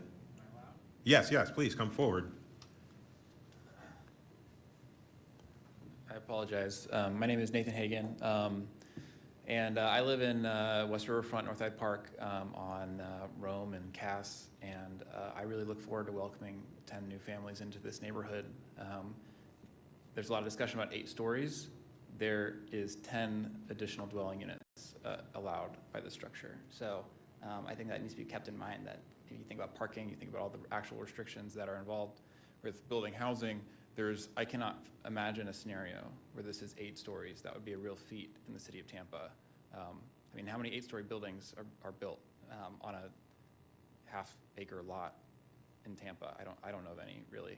So I do think that there's more density. I want those 10 families to be here. I would love for us to fix other issues that make it so that you don't have to worry about the traffic that they add so much. But here we are. It's going to be a lot of parking if they try to put all those people there, and they're not going to get that done. So as much density as we can allow through the FLU plan, I would love to have here. I don't know. There's a bunch of comments made. I think we don't know anything about this project. We just know that it's more housing. So I support it. Thank you. All right, Mr. Hay. All right, thank you very much, David Hay, Planning Commission staff. I just wanted to remind the board that the comprehensive plan does not regulate height. That is regulated by the zoning code. The description that some residents are describing, the 8 stories, that is a description that's within the land use category itself, typically to give people an idea of what potentially the development pattern could be under that land use. It should be noted that the west side of Northwestland, under the CMU 35, has the same exact description of height. So when Planning Commission staff was evaluating, they're aware that there are single-family detached units directly to the west, but the comprehensive plan is looking for that to be intensified through that community mixed-use 35 future land use category. It should also be noted that they said it was within the block of the Howard Avenue. It is within the block, but there is an alley that divides those parcels from the parcels along Howard. So when staff was evaluating it, we're looking at the interface along Westland, and that when you have community mixed use 35 directly to the west, where this parcel is interfacing into, that has the same height description, 8 stories under CMU 35, 8 stories under neighborhood mixed use 35. The Planning Commission staff found that consistent with the intended development pattern under the land use categories. So I hope that clarifies. Thank you, Mr. Hay. I was kind of wondering about that. I'll get to you in a second, but I wanted to give the applicant an opportunity to rebut because there's been a lot said by the public, but thank you for the clarification, Mr. Hay. or respond, not necessarily rebut. Good evening, Planning Commission members. William Malloy, 325 South Boulevard, Tampa, Florida. I want to be very gentle in my remarks because I appreciate everything that the citizens said about their concern about this project. I think there are some red herrings that got thrown out here. One of them especially is the height. We're at the comp plan stage right here, not zoning, but if we were developing right now, 22 units on 8 stories does not work in anyone's pro forma. This site is also compromised by a very large oak tree directly in the middle of the site, which we're having to design around. Again, that's going to preclude any kind of significant structure on the site. What I also heard concerns repeatedly about were traffic, stormwater, the bulk, the height again, the design, the massing. These are all zoning issues that we will happily address at zoning, but I can't answer those questions. I can't make anyone happy about those issues at this level, at the comp plan level. I think we've established that we are in a fairly concentrated area of what I'll call R, whether it's R35 or CMU 35, or what we're asking for the NMU 35, pardon me, I meant 35, not R. And our site just seeks to build on that as a natural progression of the development pattern. I don't think we're asking too much here. Again, I think the site's constrained. It's really going to dictate what we can do with it. And again, many of those particulars are issues for the zoning, not here at the comp plan level, where I hope that we have proved our case for consistency and compatibility. Thank you. Thank you. All right, now to the commissioners for questions, comments, discussion. Commissioner Lauk, I saw you earlier itching to go. I'm not itching. I wanted to thank Mr. Hay for tackling that question head on and addressing it very succinctly and thoroughly. All right. Are there any other questions? Commissioner Handy. Yeah, I have a question, I guess, for the applicant. The current is 12 units. I'm sorry, let me go back to it.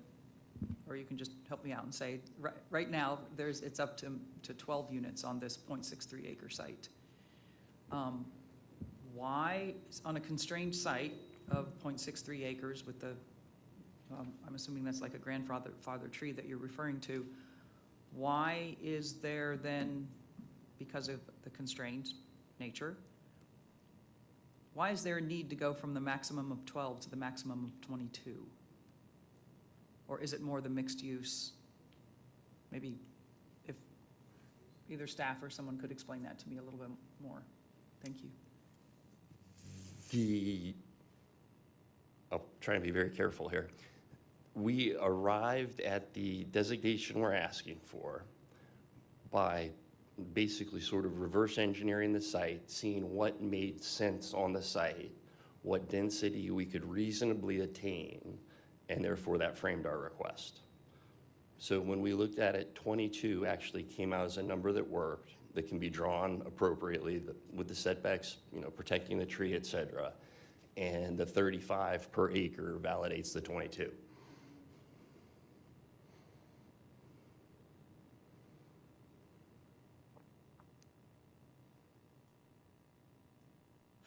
All right.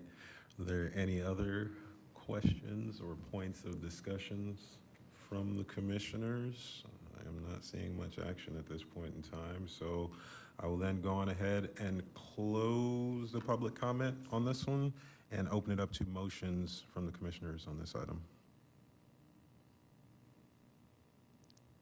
Commissioner Lauk. All right, I'll move us along. I move we approve future land use designation change for the City of Tampa, CPA 23-07, and find it consistent with the Tampa Comprehensive Plan and forward it to the Tampa City Council. All right, we have a motion of consistency finding by Commissioner Lauk. Is there a second anywhere? Oh, yeah, Commissioner Bowden. Second to that by Commissioner Bowden. So that's a consistency finding by Commissioner Lauk. Second to that by Commissioner Bowden. Are there any questions, comments from the commissioners? Not seeing any at this time. I'll ask the clerk to go ahead and do a roll call vote on this item. Bowden? Yes. Cardenas? Yes. Fernandez? Yes. Handy? Yes. Kress? Yes. Lauk? Yes. Saria? Yes. Joseph? Yes. Thank you. Motion carried 8-0. Thank you. All right. Next up on the agenda, we have item 2E, TACPA 23-09, Comprehensive Plan Map Amendment, 8300 North Albany Avenue and 2109 West Juneau Street. Presenter is David Hay.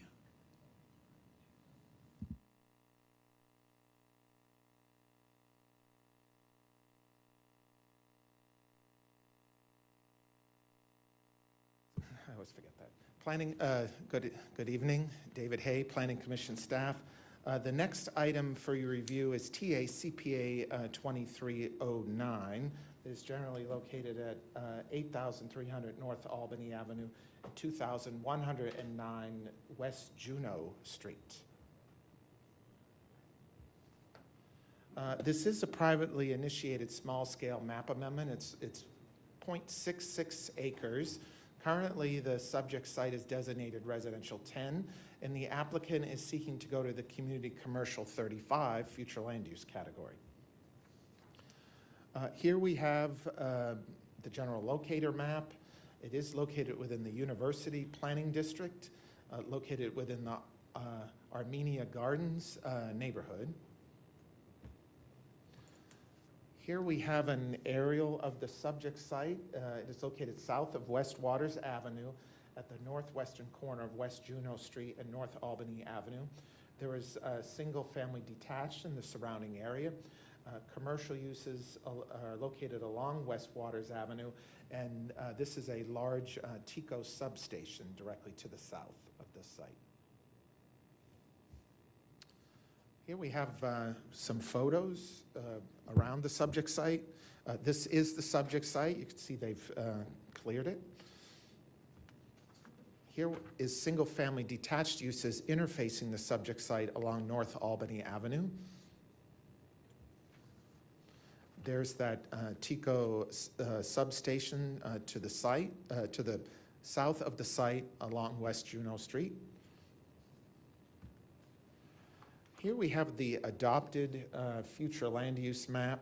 You can see the subject site and the properties to the south, west, and east are all in that residential 10 future land use category. Immediately to the north, you've got that red, which represents community commercial 35. These are the parcels that some of them are interfacing with waters. To the north of that, you have some community mixed use 35 in that kind of pink color there. If this is, the request is approved, the subject site would turn to that red representing the community commercial 35 future land use category. Currently, under the residential 10, up to 6 dwelling units or a maximum of 10,000 square feet of non-residential uses can be considered. Of course, under residential 10, there is commercial locational criteria. It's one of the more strict categories regarding commercial locational criteria. Under the community commercial 35, the density would increase up to 23 dwelling units and a maximum square footage of just above 57,000 square feet could be considered, and that within this district, within the University Planning District, can be either for residential or non-residential uses, so that you could actually get greater number of dwelling units utilizing the square footage. The request would introduce the consideration of commercial general and commercial intensive uses on that parcel, and it would result in higher residential density and greater commercial intensity on the site. Again, introducing that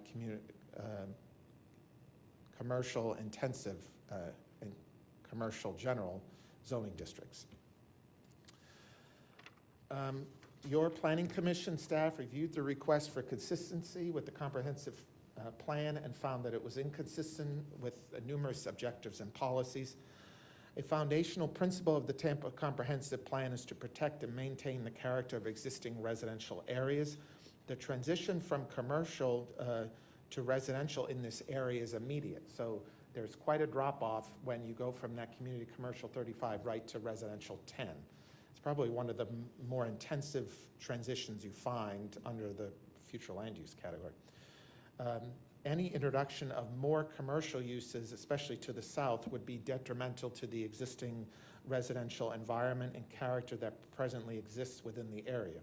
Approval of this request could set a precedent for other adjacent parcels to follow suit, severely disrupting the residential character of that area. Further, the comprehensive plan calls for sensitive transitions between adjoining areas and for commercial uses to be appropriately buffered from residential uses, along with the Land Development Code, which provides buffering and screening requirements if commercial uses are developed next to residential uses. The introduction of additional community commercial 35 designation adjacent to the residential 10 designation would disrupt the established transition of allowable uses in the neighborhood south of West Waters Avenue. Potential CG and CI uses on the subject site may not be able to appropriately buffer and have the potential to expand undue harmful noise and visual impacts further into the residential area. So based on that, your Planning Commission staff does recommend to you this evening the proposed map amendment be found inconsistent with the goals, objectives, and policies of the Tampa Comprehensive Plan. That concludes my presentation. I'm available if you have any questions. Thank you. Does the applicant have a presentation? Let's see. Pretty good, you? Let's see. Yeah. Thank you. Thank you, sir. Good evening, Mr. Chairman and board members. Todd Pressman, 200 2nd Avenue South, number 451 in St. Petersburg. This is TACPA 2309. David did a good job orienting you, and quite frankly, quite a number of slides. My slides are the same as his, so I'll go through those quickly. We are located in the Armenia Gardens area, and as indicated, issue is from Res 10 to Community Commercial 35 for a .66 acre site. City of Tampa City Planning Department has no objections. They note parcels designated as CC 35 are currently directly adjacent to the north of the subject site, and the department's divisions that they passed this request through all had no comments. You've seen the proposed future land use map, and you also saw that immediately to the south is the TECO substation, which is under the category of public communications utilities. And this is, as you saw some photos, this is the TECO substation. And David also showed you the orientation up at the top of the screen. The little point is the subject site, and then you'll see the orientation to Juneau and the substation, which is indicated here. And I would indicate to you that as an R10 for residential use, it would not be very conducive to residential because of those uses. The fact of the matter is that we're sandwiched between those two uses, between this TECO substation, the C35 to the north.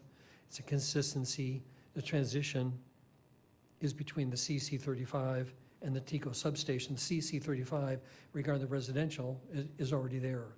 So I would suggest, at least our opinion, is that when David spoke about impacts on residential, it's already there. The southward movement is where there's intensity, but staff indicated a number of intrinsic uses, like, for example, a hotel, it's way too small for a hotel, hospital, too small, offices would be a good site. Storage would be low trips, low infrastructure. Staff noted light manufacturing is way too small for any kind of light manufacturing use. Warehousing as well is probably way too small.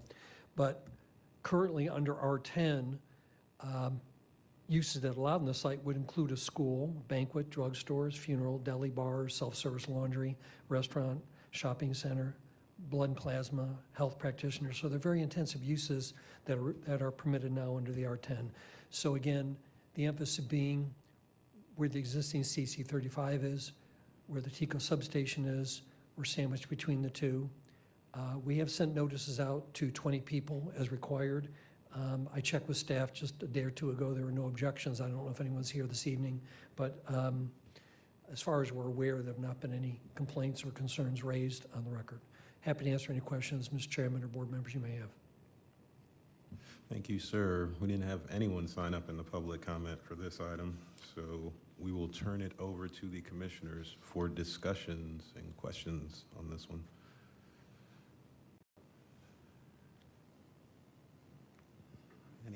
Anyone? Commissioner Fernandez. Thank you, Mr. Chairman. One thing I would just say, I do sort of get there are some single-family homes in the area, but I guess the neighboring properties around there were some sort of warehousing before. It looks like it's been cleared, so I'm just, trying to think that one through, that going from a warehousing to maybe a commercial use, sandwich between the power station and the other commercial uses may not be too bad, but just wanted to bring that up. Thank you. I had a question. Oh, go, Commissioner Cardenas, you can go ahead. I've worked a lot in that area, just showing homes and such, and I mean, it being commercial is not, it makes sense for the area, just because you have such a mix of, just north of Waters there, it is a residential community that's kind of changing, but it's still, right along Waters, it's very commercial. It's just, it makes sense. Mr. Hay, I had a question. This one, we don't have a lot of community coming out to speak about this, and we don't seem to have a lot of rejection from the city or different departments. I was wondering, is staff just bound by the policy on this one? Is that why the decision was made what it was? Or, because I mean, you can see this in a lot of different ways, and we can pull a lot of different policies out of the comprehensive plan to do a lot of different things. I'm just wondering what staff's angle was. Well, we're always bound by the policies. That's the first rule. So when staff reviewed this, when we're looking at like a public utility use, that to us, those can go anywhere. That could go in South Tampa, that could go on Bay Shore. There's no limit to where a public utility could go. So since that is allowed, just like a school can go anywhere, those are residential support uses. They support the community. So we don't look at it as a detrimental. It's not like it's a commercial use to staff. That is a supporting the residential neighborhood. Now, could TICO do some improvements? That's your guess. But so when we're looking at it, that line has been established for the commercial uses oriented toward Waters. This was seen as an intrusion. It's going deeper than any of the others along this segment, down on a local road. There is residential immediately to the east of it, facing it. There's lots that are adjacent to it on the west. So we viewed it as also an intrusion into that neighborhood. The applicant stated, well, it's too small for a number of those uses. Once the land use is changed, the parcel can be brought into other things. So it could be morphed into part of the parcels to the north on Waters Avenue. There was also a statement about, oh, this is already approved for commercial. It has to meet commercial locational criteria. And again, under the residential 10, it's pretty strict. So I'm not sure about that those are approved currently on the site. So those are my kind of comments. Hopefully that answered your question. You did. Thank you. Thank you. Right. Were there any other comments or questions or discussion items from the commissioners? Not seeing any. Oh, Commissioner Lauk, sorry. Just reading the staff report from the city of Tampa, it's notable that the two staffs disagree. You don't see that very often. And I would have a question for the applicant, Mr. Pressman. What policies would you hang your hat on if you were advocating to approve this? Typically, you're present. What policies would you advocate or would you put forward if we were to move to find consistency? Typically, your presentations are chock full of them, and tonight I didn't see any. Well, there's many policies about compatibility. We believe that it is compatible, both by orientation and both by use and by existing configuration. So any of the compatibility criteria certainly apply itself to this particular circumstance. Well, we can, if you'd like, we can have staff take a look and see, because we're supposed to have a couple opposing policies put into each of them with us. So Mr. Hay, I didn't know if you could pop up really quick and rattle off some of those for Commissioner Lauk. Well, let me review.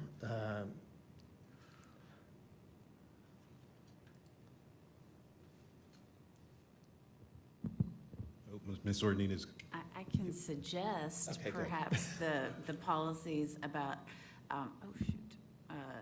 It's objective 6.1 and policy 6.1.13 about mixed-use corridors.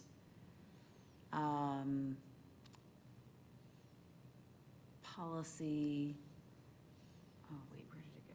I can't find that one. Oh, objective 9.3 about compatible development, and then, You may also use, sorry, excuse me. Yeah. David Hay again. Land use policy 15.2.1, since I know some of the commissioners talked about the context already existing within that area, that may help as well. And of course, the associated objective. Thank you. If I missed it in the staff report, I apologize. I was trying to literally get the other side of the argument and read those policies. I wasn't fishing to make a motion, but I did want to see, I think this one can go either way, and I wanted to see what the alternative policies might be. All right, thank you. Yep. All right, were there any other questions or comments from the commissioners? Not seeing any. Oh, Commissioner Handy. Yeah, I tend to agree with Commissioner Cardenas about this particular area and, you know, the proximity to Waters Avenue and what Mr. Pressman said about the surrounding. The most compelling argument that I would agree with staff on might be the transition one. I agree with Commissioner Lauk that it could kind of sort of go either way, but the transition, I think, was what would hit me because of the intense single-family residences to the east. So a little bit on the fence, but I think I understand maybe where the staff was coming from there. Thank you, Commissioner Handy. Are there any more comments, discussion items from the commissioners? I'm not seeing any more lights, so I will go on ahead and close public comment on this item and open it up to motions from the commissioners on this one.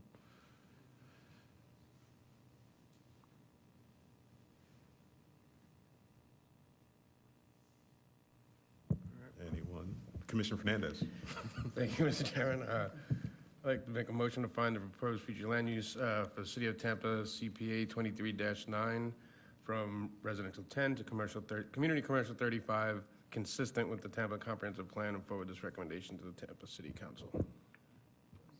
Would you like to cite those policies that we were describing earlier? Bad at that tonight. That's going to be Land Use Policy 1.2.23, Land Use Policy 6.1.13, and Land Use Policy 15.2.1. Did you get those, Melissa? Okay. All right. So we have a motion of consistency finding, citing those policies Ms. Ornita just wrote down. Do I hear a second?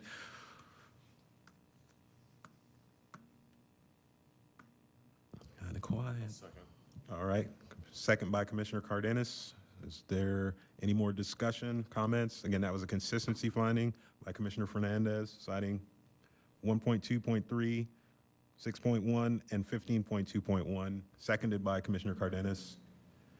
Any questions, any discussion? Seeing none, I'll ask the clerk to go ahead and do a roll call vote on this item. Bowden? Yes. Cardenas? Yes. Fernandez? Yes. Handy? Yes. Kress? Yes.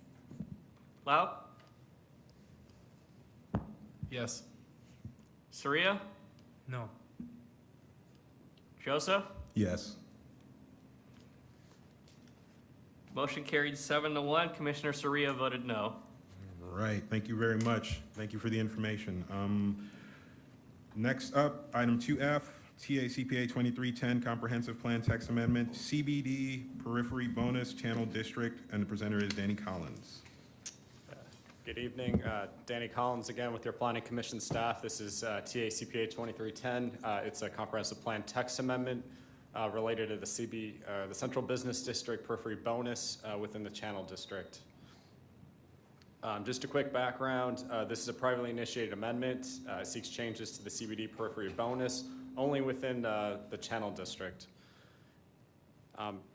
Currently, projects within the CBD periphery are limited to 100% of the maximum density intensity permitted within the applicable plan category. For example, if you have an RMU 100 designated parcel in the CBD periphery, you could be considered up to a 7.0 FAR or 200 dwelling units per acre through the CBD periphery bonus. As proposed, projects within the channel districts will be limited to 300% of the maximum density intensity permitted within the applicable plan category. So for example, if that parcel is within the channel district, it could be considered up to a 10.5 FAR or up to 300 dwelling units per acre. In order to attain that bonus, affordable housing must be provided as the bonus amenity. Again, this would only apply to the channel district. Here is the adopted future land use map of the channel districts. You can see a majority of the districts within the RMU 100 designation. The RMU 100 represents about 93% of the channel district. You'll see some fragments of heavy industrial designated parcels generally north of East Twig Street that are currently being phased out. There's been several plan amendments over the past decade or so that have been converting these industrial parcels to RMU 100. This green line shown on the map depicts the coastal hazard area. Approximately 88% of the RMU 100 designated parcels within the channel district are within that coastal hazard area.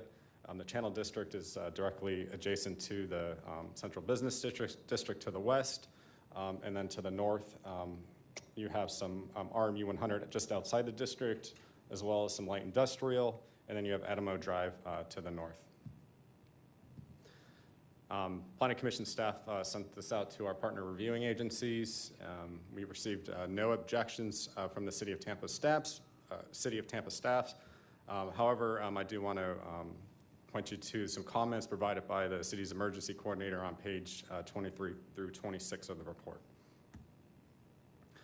The Planning Commission staff reviewed the request and found it inconsistent with several policies in the plan. The request is inconsistent with policies that seek to maintain and reduce hurricane clearance times. The applicant did not demonstrate how the additional density within the coastal planning area afforded through this bonus will have no negative impacts on hurricane evacuation times. Maintaining and improving evacuation times is critical in that the county is currently not meeting its level of service. Again, the city's emergency coordinator offered comments with regard to maintaining evacuation times in their comments. Additionally, the request is inconsistent with policies that direct future populations away from the coastal hazard area. CM Objective 1.1 specifically seeks a no net increase in overall residential density within the coastal hazard area. This request has the potential of introducing a significant number of residential units within the coastal hazard area. Based on those considerations, the Planning Commission staff finds the proposed text amendments inconsistent with the goals, objectives, and policies of the Tampa Comprehensive Plan. That concludes my presentation. I'm available for any questions. All right, does the applicant have a presentation?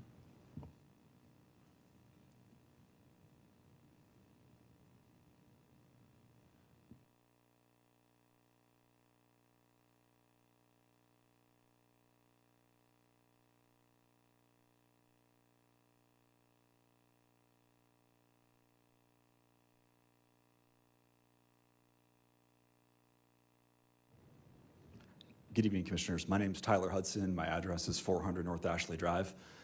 I regret to inform you that our discourse about the coastal high hazard area has not yet concluded for this evening, but you're going to find some of this conversation along some pretty familiar lines.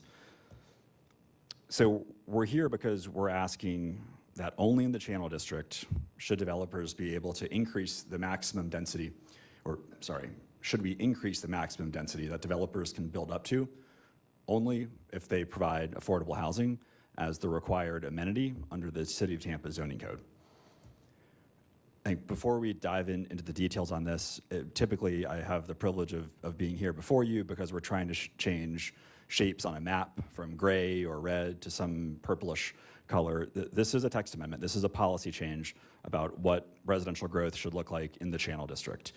And so I think it might be helpful to zoom out a little bit. Why are we here at all?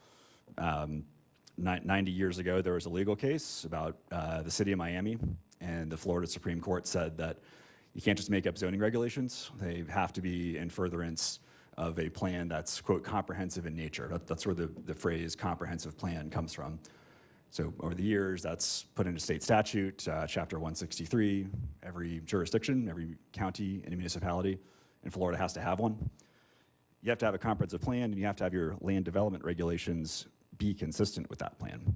So state law says have a comp plan. It also says your land development regulations, that's what the city of Tampa adopts. Those need to be consistent with your comprehensive plan.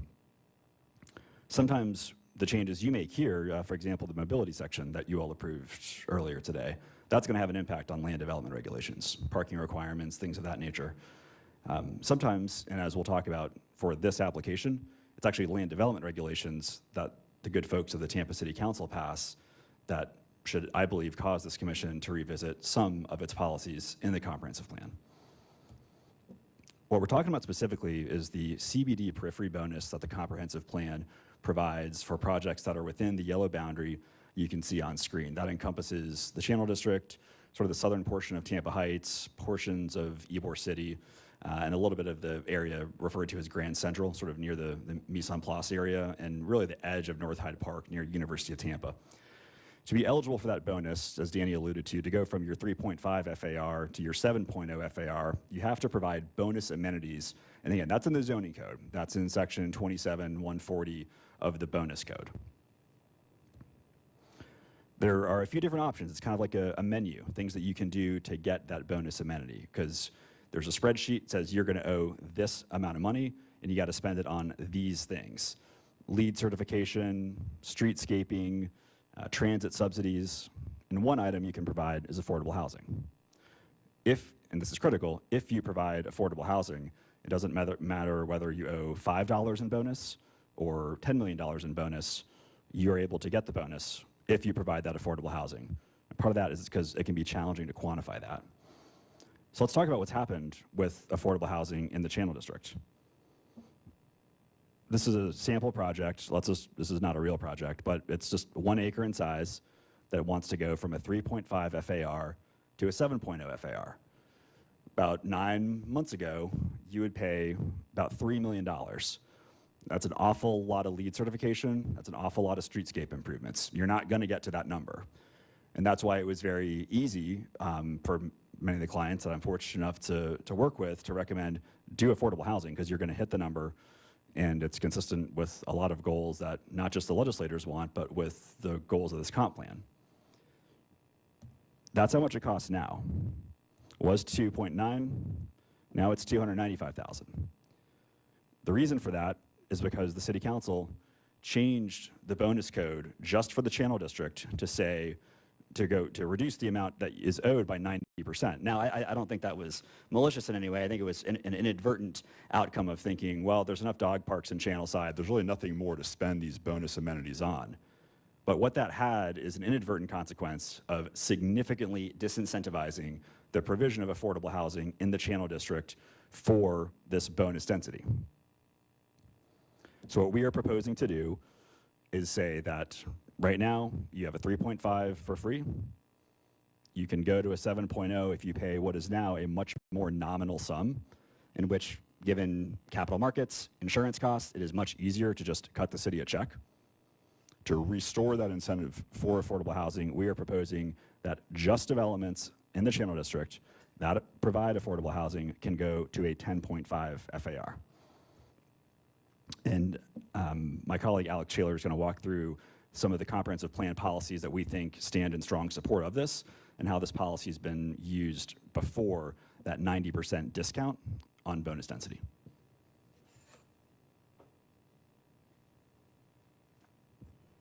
Alex Shaler, 400 North Ashley Drive. As Tyler mentioned, we are fortunate enough to work with clients that did capitalize on that 10% set aside, especially in the Channel District. 2 of these addresses will probably be familiar to you. They were once comp plan amendments that we brought before this commission that went on to be rezonings, both 1242 and 1236 Channelside Drive. And both of those projects had a bonus agreement that the developer, the property owner, signed with the city, committing to provide that 10% set aside. So between between 1242 and 1236, that's about 77 units of affordable housing that were committed to being delivered in the Channel District. A more recent project, 940 Channelside Drive, that's right behind, it's that postage stamp parcel behind the place at Channelside. That's currently slated for 27 affordable housing units based on that bonus provision agreement. So as you can see here, that's a little bit over 100 affordable housing units in Channelside, and it's a great precedent that this set aside has set in terms of utilizing or getting bonus density from providing affordable housing, and we want to keep it that way. But how do we encourage and how do we get developers, as Tyler mentioned, to bypass that now seemingly insignificant cost and choose something that's going to be financially, this is more expensive for developers. So that's why we propose what we have before you this evening. Again, as Tyler mentioned, just to summarize this, the base FAR for RMU 100 is 3.5. Right now, you can get a bonus density of up to 7 by capitalizing on any of that menu of options that we displayed earlier. What we are proposing is that affordable housing projects only, or projects that are setting aside 10% for affordable housing, be permitted to develop up to a 10.5 FAR. So in exchange for that bit of additional density, we're getting a commitment to those developers providing 10% of those units to be affordable. So as you all are aware, there's a current update going on to the comprehensive plan. That'll be the Live, Grow, Thrive 2045 comprehensive plan. In conjunction with that, there was a future land use assessment and associated recommendations that were published in April, and I won't spend a ton of time going through here, but there was a significant mention of affordable housing in these different studies, and this isn't just something that staff feels is important. This is something that the public has mentioned that they feel is important, and that is something that we need to deliver with this updated plan. So again, this is just for further support for re-incentivizing that affordable housing set aside. And in order to look at a text amendment properly, you have to view it in its context. And I think especially for the Channel District, to view any kind of amendment in context in the Channel District includes zooming out. So the Channel District it's the eastern border of the CBD. And as you all are aware, the CBD is the city's most permissible future land use category. It's an unlimited intensity and density, and the height is only restricted by FAA. So as you can see, we have some examples we pulled from the staff report showing some of the development in the CBD and what those current FARs are. So the Bank of America building, the Regents building, those are functionally double of what we're proposing as a ceiling in the Channel District. So some of those bigger developments. And then as you can see where we stand tonight, the county center tapers back down to a 9.74 FAR. But as more projects come online in that eastern portion of the CBD between where we stand this evening and the Channel District, that boundary of the CBD is inherently getting pushed further and further east towards the Channel District. So we need to find a way to increase compatibility, and we felt like having this affordable set-aside commitment with the additional density is something that would be a great proposal from all ends of the spectrum. And we'd be remiss not to mention the coastal high hazard area. I won't get into tons and tons of detail about this. I did want to mention that, we had a lengthy discussion about evacuation times earlier, and while that's something that can be scrutinized in a map amendment, it's really hard to do that, especially in a text amendment. It's really something that should be accompanied with a rezoning where you can condition an approval. Aside from that, we passed around some sheets earlier with some supporting policies, because while we understand that the coastal management section is an important section in the comprehensive plan, it is one small section in a very, very large plan that has a lot of supporting goals, policies, and objectives for a proposal such as this one that we have before you this evening. So with that, I will conclude, and we are happy to answer any questions you might have. Thank you. All right, we didn't have anyone sign up for the public comment on this one, so we will turn it over to the planning commissioners for questions or discussions of this item. Commissioner Fernandez. Totally support this. I've always talked about higher density, larger buildings in this area. It's compatible with the neighborhood. Industrial uses are leaving. I just fully support it. All right, thank you. Commissioner Fernandez. Commissioner Kress. Yeah, I'll just echo that. I think they made a good case for the pros outweigh the cons with this. I can't imagine a better place for density. And if we can get some more affordable housing out of it, that seems like a win to me. Good points, all good points. Any other comments or discussion items from the commissioners? Not seeing any at this point, we will go on ahead and close the public comment on this item and open it up to motions on this item from the commissioners. Commissioner Fernandez. Thank you, Mr. Chairman. I'd like to make a motion to find TA TCP 2310, a text amendment related to the CBD proprietary bonus in the Channel District consistent with the Tampa Comprehensive Plan, and forward this recommendation to Tampa City Council. Policies. You're like, oh, for 3. Is it based on the policies provided by the applicant on their sheet of paper? Oh, yeah, perhaps? I have a land use policy 9.2.1, land use policy 9.4.1, land use policy 9.4.3, and land use policy 9.6.2. All right. And do we have a second to that motion? Second. Commissioner Lauk. All right, we have a motion of consistency finding, citing the policies Melissa just wrote down, and a second to that motion by Commissioner Lauk. Are there any more questions or discussions from the commissioners? Not seeing any, then I'll ask the clerk to go ahead and do a roll call vote on this item. Bowden? Yes. Cardenas? Yes. Fernandez? Yes. Handy? Kress? Yes. I'm sorry, Commissioner Kress? Yes. Yes, okay. Lauk? Yes. Soria? No.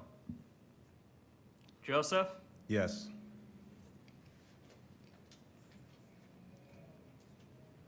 Thank you. Motion carried 6-1. Commissioner Soria voted no. All right, thank you very much. All right, the next item up for business is 2G TACPA 23-11 Comprehensive Plan Text Amendment Environmental and Sustainability Section, and the presenter is Diego Guerra.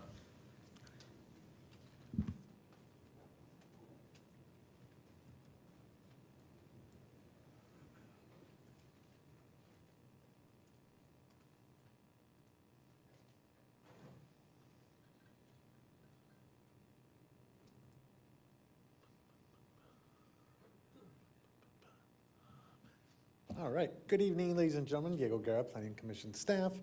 This item is TACPA 23-11, the Tampa Comprehensive Plan update to the Environmental and Sustainability section. A little bit of background. The environmental section is part of the natural spaces chapter of the Comprehensive Plan. The current context includes language on natural resource management, Tampa Bay estuary and coastal hazard area. There is minimal language on urban forestry and wildlife corridors, and water resource language was moved over to the One Water chapter, which became effective in April. We did develop the update collaboratively with City of Tampa staff and EPC staff, and we also incorporated feedback from the public and other stakeholders.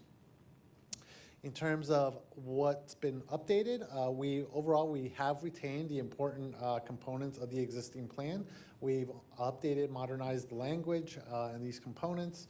20% of the proposed language is new, and approximately 80% of the proposed language is existing part of the goals, objectives, and policies that are currently found in the plan. We reduced the overall goals, objectives, and policies from a little over 200 to 147. And like I mentioned, we streamlined the language. We removed duplication, removed regulatory and programmatic language that is no longer needed in the comp plan or was part of previous regulations that are no longer state mandated. The new section, as I mentioned, updates and modernizes the language and provides a framework for environmental related initiatives. Furthermore, the proposed changes include new language on alternative energy supporting the city's climate action and equity plan, new language on wildlife corridors. There is new language that expands the urban forest management language within the comp plan and supports the urban forestry management plan for the city. The Tampa Bay estuary and coastal related language is proposed to be moved to the coastal management section, which is more closely related to that topic. Mobility related language was also presented to you earlier this evening, and that was proposed to be moved to the mobility section of the update, and land use specific language proposed to be moved to the land use section. The new proposed context of the section as depicted on the screen. We have 3 overarching goals, and the third goal relating to the Hillsborough River Master Plan would be the City of Tampa's section of the Hillsborough Rivers Master Plan. In terms of stakeholder and public outreach, we announced a kickoff in early May and had several in-person and virtual meetings. We also established reference documents that created and enabled a greater transparency and stakeholder review. These reference documents include the City of Tampa's Climate Action Equity Plan, the Urban Forestry Management Plan. It also includes the crosswalks that are found in your packet that allows the viewer to be able to compare and contrast adopted language with proposed language and vice versa. We also held targeted outreach meetings with environmental organizations of the area. And the final version presented to you this evening does reflect this outreach and incorporates the feedback from stakeholders and the public as well. In terms of agency comment, we did not receive any objections from reviewing agencies. We did receive comments from EPC, TPO, and the school board in addition to the Sierra Club. In terms of consistency, we found the update is consistent with the currently adopted environmental section goals, objectives, and policies. There's additional objectives and policies in recreation, open space, governance, and solid waste, in which there are some policies that relate to those sections within the environmental section. In terms of next steps, the Tampa City Council transmittal public hearing is scheduled for 31 August, and the adoption hearing is tentatively scheduled for 26 October. Ladies and gentlemen, staff recommends the Planning Commission find TACPA 23 TAC 11 consistent with the City of Tampa's comprehensive plan and forward this recommendation to City of Tampa City Council. This concludes my presentation, and I'm open for any questions. All right, thank you. This was publicly initiated, right? Yes, sir. All right. So I will turn it over to the commissioners. Well, no, we didn't have anyone sign up for public comment on this one, so I'll turn it over to the commissioners for discussions, questions on this one. Not seeing any lights. Oh, Commissioner Lau. It's late, but I have to do it. Given we're in a text amendment, the text is important. If I look at ROS Objective 1.3, it speaks to mature tree canopies, and all of the language is struck. Yes, because that's being moved to the environmental section. So if you look at the environmental section for the update related to the urban forest, which I believe is 2. Natural preserves, 2.5. Nope, that's lakes.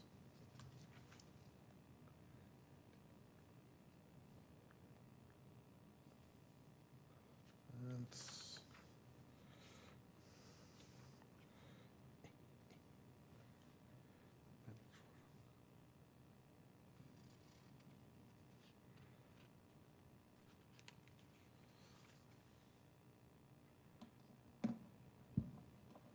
Mr. College says it's 2.7. 2.7. Okay, I'm sorry. So the language is lifted exactly as is today and just moved to a different section? Yes, it is lifted, and then we've added. Okay, and then the clean water in the definition section, the Clean Water Act is struck as well? Yes, there's no reference to the Clean Water Act in the comprehensive plan at all. So in order to do a cleanup of the plan, we removed it. It's also regulatory in nature and can be found widely on U.S. government sites as well. I yield my time. All right. Any other comments or questions from the commissioners on this one? Not seeing any lights. I'll go on ahead and close the public comment on this item and open it up to motions from the commissioners. Commissioner Soria. I'd like to forward the motion to recommend TACPA 23-11 Environmental and Sustainability Section 2. Tampa City Council. All right, we have a motion of consistency finding. Is there a second anywhere out there? I second. Commissioner Bowden with the second to that consistency finding by Commissioner Soria. Any questions, comments? Seeing none from the commissioners, I will ask the clerk to go ahead and do a roll call vote on that item. Bowden, Yes. Cardenas, Yes. Fernandez, Yes. Handy, Kress, Yes. Lau, Yes. Soria, Yes. Joseph. Yes. Motion carried 7-0. Thank you. All right, our next item on the agenda is 2I, TACPA 2313 Comprehensive Plan Map Amendment, 5025 East Fowler Avenue, and the presenter is Yanika Mills. Good evening, Commissioners. Yanika Mills, Planning Commission staff. I'm here to present TACPA 2313, located at 5025 East Fowler Avenue. This is a privately initiated plan amendment, small in scale, a little over 2 acres. And the request before you this evening is to change the future land use designation from residential 35 and commercial mixed use 35 to community mixed use 35.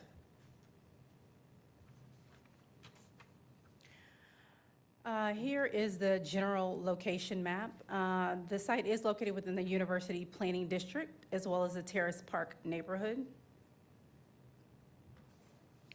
Here is an area of the site. Just to give you some context, we have Mosey that is located here further west of the site.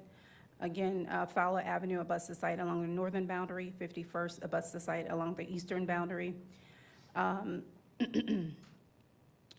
This blue jurisdictional boundary line, this represents the boundary line between the city of Temple Terrace, located further east, and then, of course, city of Tampa, located to the west. As far as uses in the area, we do have light commercial uses located directly east of the site, backing up to multifamily residential located here. There is a office building located directly south of the site, and we have a church located directly west, as well as some other light commercial uses in the area. Here is a photo of the subject site looking from Fowler Avenue. This is looking east of the site toward 56th Street along Fowler. Again, as I mentioned, that's that office building located directly south of the site. This is looking west toward 50th Street and toward Mosey. This is on the north side of Fowler Avenue, some commercial. As far as the adopted future land use classification, currently the site is designated community mixed use 35 as well as residential 35. Other future land use classifications in the area, again, that light blue, that's Mosey to the west. We have heavy industrial in the dark gray. We also have a presence of recreation open space in the light green. Going south of the site, we have a presence of residential 20, as well as a presence of residential 10 in the peach.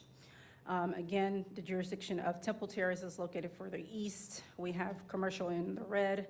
We have office institutional in the dark purple, and then the residential 18 in the dark brown. And the proposal before you this evening is to change the site in its entirety to community mixed use 35. As far as existing entitlements, currently the site can be considered for up to 70 dwelling units or over 123,000 square feet of non-residential or non-residential uses. Of course, that would be subject to locational criteria. Under the proposed, the site could be considered for up to 70 dwelling units or over 175,000 square feet of either non-residential or residential uses. The proposed community mixed-use 35 would introduce commercial general uses as well as increase the intensity on the portion of the site that is currently designated residential 35. As for the consistency review, Planning Commission staff reviewed the request and found that it's consistent with the following policies. Policy 6.1.1 and Policy 6.1.13, which promote a development pattern consistent with the compact city forum and strategy, which encourages mixed-use infill development within proximity to transit. Future land use policy 1.1.5 recognizes the university area as a major research and employment center and supports development of industries that complement and build upon research strengths. And then land use policies 15.2 and 15.2.3 promotes mixed-use development over single development. And based on those considerations, Planning Commission staff recommends that the proposed map amendment be found consistent with the goals, objectives, and policies of the Tampa Comprehensive Plan. And I'm here for any questions if you have any. Thank you. Was this publicly initiated or is there an applicant? This is privately initiated. Okay. Is there an applicant here? Presentation? Thank you, Mr. Chair and Commissioners. I'm Jim Porter with the Ackerman Law Firm, 401 East Jackson Street. I'm representing the applicant, who is also here, Mr. John Dorman. Let me say at the outset, we completely concur with staff's recommendation and their findings of consistency and adopt their presentation as part of our own. This is really a cleanup. This site has a split land use, has been described. And so we're trying to make it consistent and have the CMU 35 apply to the entire site. The City of Tampa, all the other agencies have found it to be an acceptable and consistent with the comprehensive plan. And in light of the time, we'll yield our time and just be happy to answer any questions you have and respectfully ask for your approval. Thank you, sir. All right.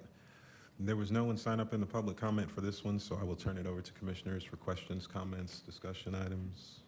Not seeing any lights, I will go on ahead and close the public comment and open it up to motions on this item. Commissioner Soria. I find TACPA 23-13 5025 East Fowler Avenue consistent with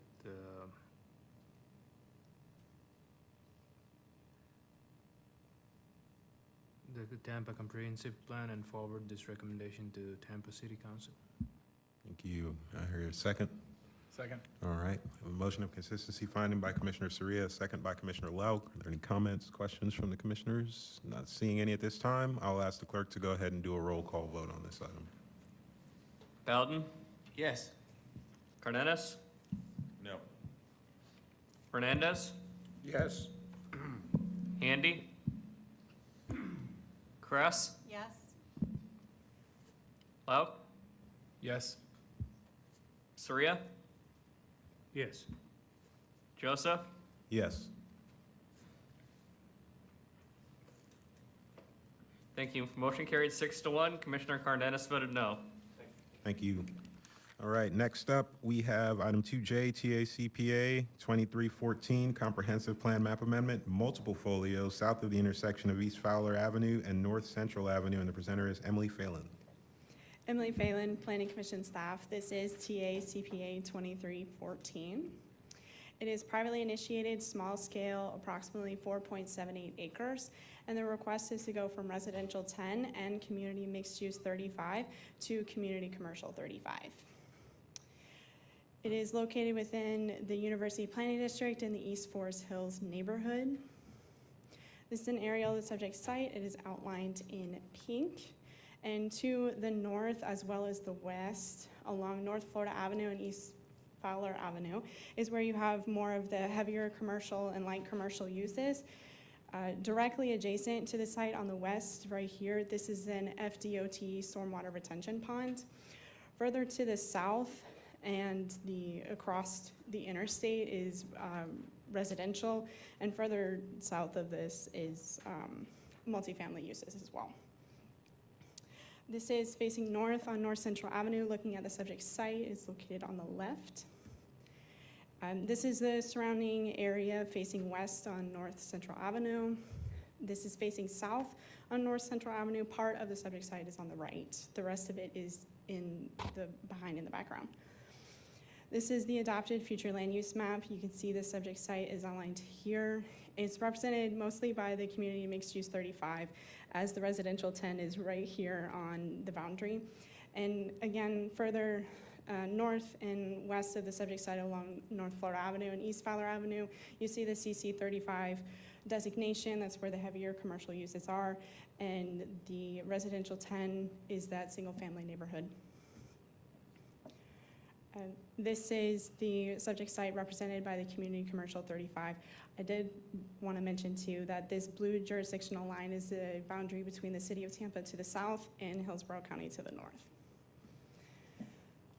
Under the existing residential 10 and CMU 35, the subject site can be considered for 158 dwelling units and just over 392,000 square feet of residential or non-residential uses.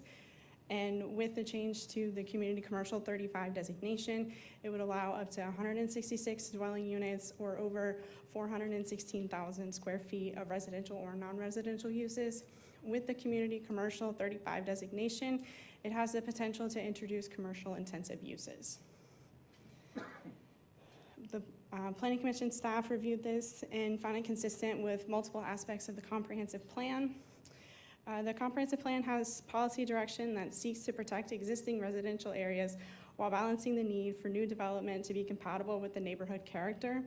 Additionally, the comprehensive plan promotes a development pattern consistent with the compact city form strategy, which encourages mixed-use infill development within proximity to transit and employment services. The request for increased density and intensity will meet this policy direction while balancing the neighborhood character of the comprehensive plan seeks to protect. Planning Commission staff finds the proposed request comparable and compatible with the neighborhood uses on the surrounding land use pattern.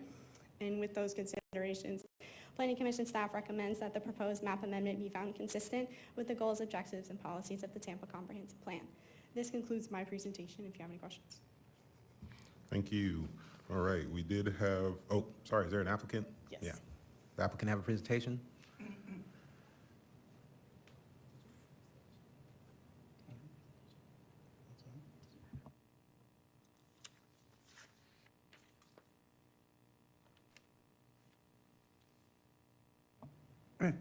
My name is Yancey Abutin, and I work for Spring Engineering. We're located at 3014 US Highway 19 in Holiday.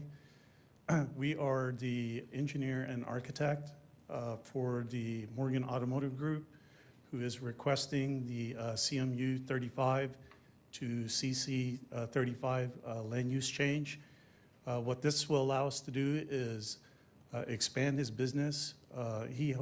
Morgan Automotive Group has multiple car dealerships along the southeast corner of Florida and Fowler, along Fowler, and in the southwest corner of Central Avenue and Fowler. Basically, the entire U-shape area, they have car dealerships there, and this land use change will allow them to seek a rezoning with the City of Tampa and expand his dealership approximately 4.78 acres.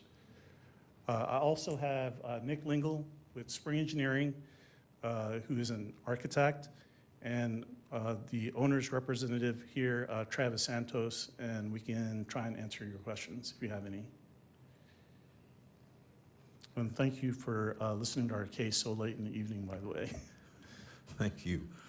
All right, we didn't have anyone sign up in the public comment except for yourself and Mr. Lingle. So I will turn it over to the commissioners for comments and discussions on this item. Questions? Not seeing any lights. Then I will go on ahead and close the public comment on this item and open it up to motions. Commissioner Lauk. Thank you, Mr. Chair. I move that we find TACPA 23-14 consistent with the goals, objectives with the Tampa Comprehensive Plan and forward to the Tampa City Council. All right, a motion of consistency. Commissioner Soria. We'll second the motion. All right, we have a motion of consistency finding by Commissioner Lauk, a second to that motion by Commissioner Soria. Any discussion or comments from the commissioners? Not seeing any at this point in time, I'll ask the clerk to go ahead and do a roll call vote. Bowden? Yes. Cardenas? Yes. Fernandez? Yes. Handy? Kress? Yes. Lowe? Yes. Saria? Yes. Joseph? Yes.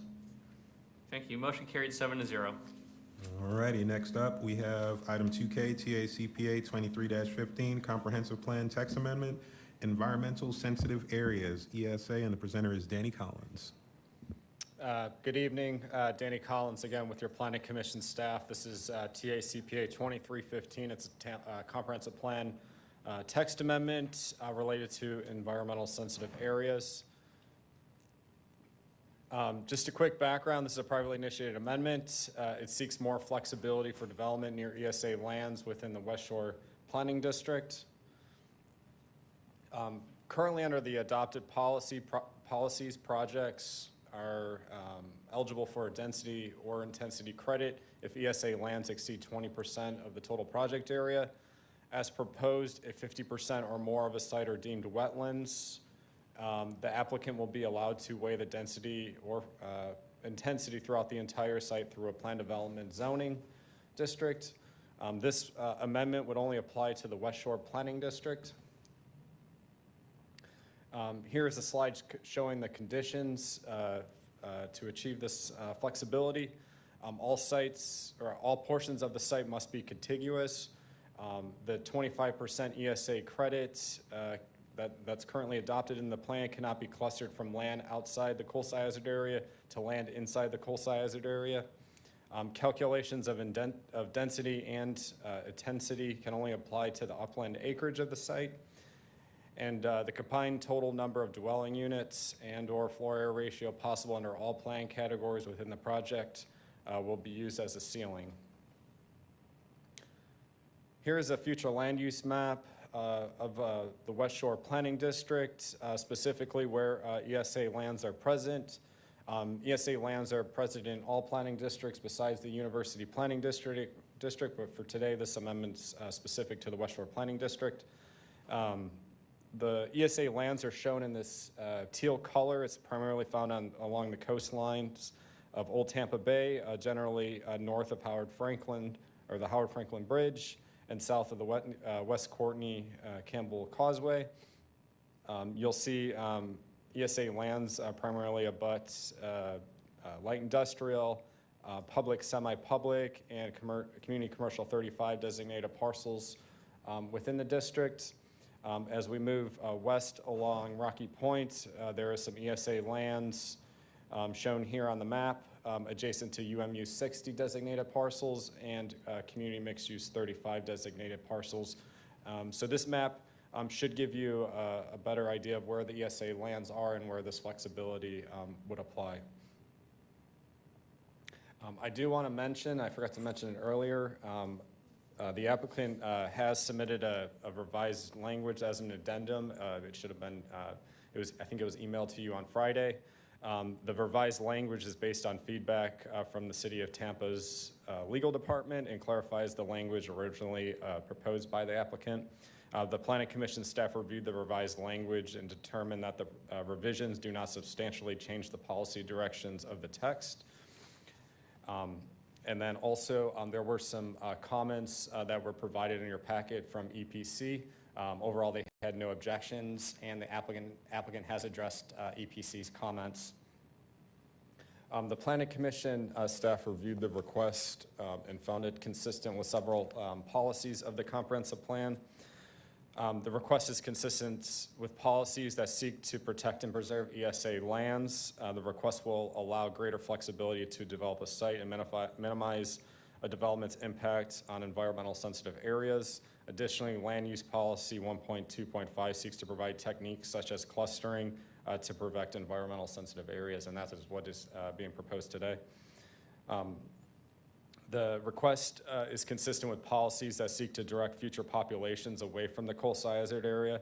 Because the ESA credit cannot be clustered from land located outside the coastal hazard area, and move to land within the coastal hazard area. There will be no net increase in residential density within the coastal hazard area through this amendment. And then finally, the request is consistent with Land Use Policy 2.1.2 and Housing Policy 1.3.4 that seek to use limited land resources more efficiently by encouraging housing on vacant and underutilized lands. Based on those considerations, the Planning Commission staff finds the proposed text amendment consistent with the goals, objectives, and policies of the Tampa Comprehensive Plan. And that concludes my presentation. I'm available for any questions. Thank you. Does the applicant have a presentation? Yes, Truett Gardner, 400 North Ashley Drive. I'm here with Megan Smith, and we have been whittling our presentation down, and Danny did a great job, and Danny and David have been great to work with throughout this. Really what this is about is being able to better preserve sites with a large amount of wetlands and not try to force development on those sites, and being able to put that density on those sites to another contiguous parcel of land within that. Again, does not increase density at all, just merely shifts it. And our discussion started with a real application, but through our conversations with staff, I think it's just, in essence, better policy. And not only that, but since we started this discussion, there was a recent U.S. Supreme Court case that some of you might have heard of, Sackett versus EPA, where the Supreme Court ruled that isolated wetlands could not be protected, only contiguous wetlands can. And this really is prescient, because what it does is it tries to shift development away from a site that might have some isolated wetlands, protect the entire site, and put that density on parcels that are not environmentally sensitive, which is exactly what this does. Currently, this is only going to apply, assuming it's approved, to the West Shore District. We started with it being citywide, but staff, which I think is right, said let's try this almost as a pilot. And West Shore, it's a very definable area. So that's the context behind it and what we were trying to garner by this. And with that, Megan Smith just has a couple of slides that we'll go through just to give you a little more context. Good evening, Megan Smith, 400 North Ashley Drive. So just a little background on this. Danny covered a lot of this, but currently the comprehensive plan permits the use of density credits for anything that has 20% or over of environmentally sensitive lands. The comprehensive plan also allows blending of densities and intensities for projects that have more than one future land use designation in the central Tampa planning district. And as we've heard tonight, the comprehensive plan does discourage the increase of density and intensity within the coastal high hazard area. So kind of wanting to break down what our language is proposing, it's saying that if there is contiguous land within West Shore Planning District, and it includes more than one planning category in addition to ESA, 50% of the site is deemed to be wetlands by the EPC, and the site is approved through a PD or a PDA by Tampa City Council, then the total floor area ratio can be permitted on the zoning lot and be clustered on the site regardless of the future land use designation, in an effort to provide enhanced setbacks and buffering, and that will protect the environmentally sensitive areas. So wanting to give you guys an example, just it's a lot of words, and let's put it out into a picture for you. Our hope is that this is going to encourage developers to create a more thoughtful development by allowing them to cluster their intensity or intensity away from those wetlands. Also, it's going to encourage developers to design projects with less wetland impacts and protect the environmentally sensitive lands on the site through that PD. So we went through a little graphic exhibit here for you. So this is a developer that owned 3 parcels of land.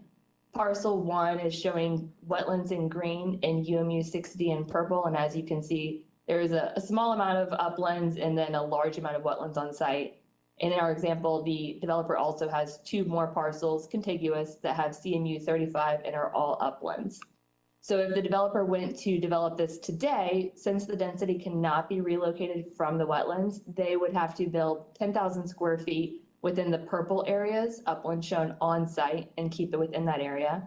And then they could do 5,000 and 20,000 square feet within their CMU 35 portion. Through this comprehensive plan amendment, it would allow us to protect those wetlands by clustering the 10,000, the 5,000, and 20,000 all on that southern parcel away from the wetlands, and then actually preserving those uplands and further development as well. And it would all be locked in place by a plan development. And then I will give it back to Truett to wrap up. Sure. So again, just wanted to drive home the point that this does not increase intensity or density in a CHHA.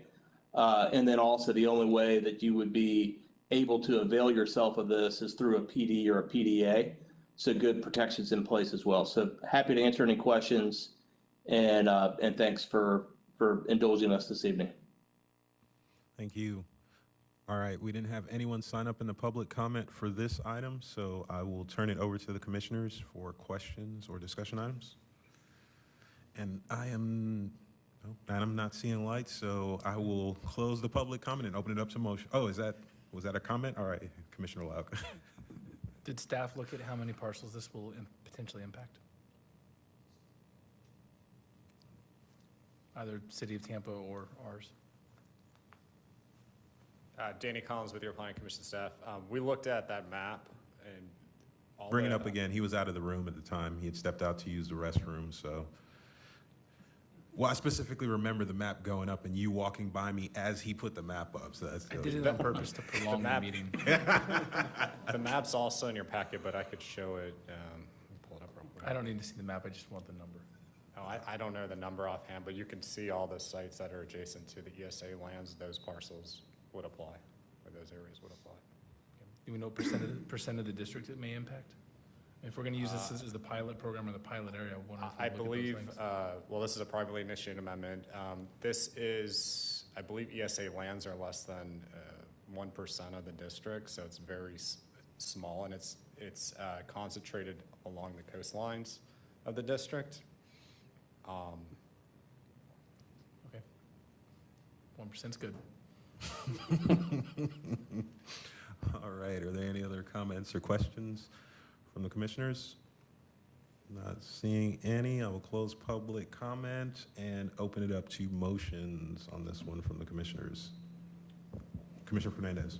Thank you, Mr. Chairman.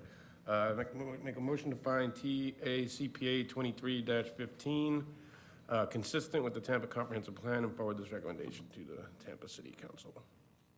Second. All right, that's a motion of consistency finding by Commissioner Fernandez, a second by Commissioner Cardenas. Any questions from the commissioners or Commissioner Bowden?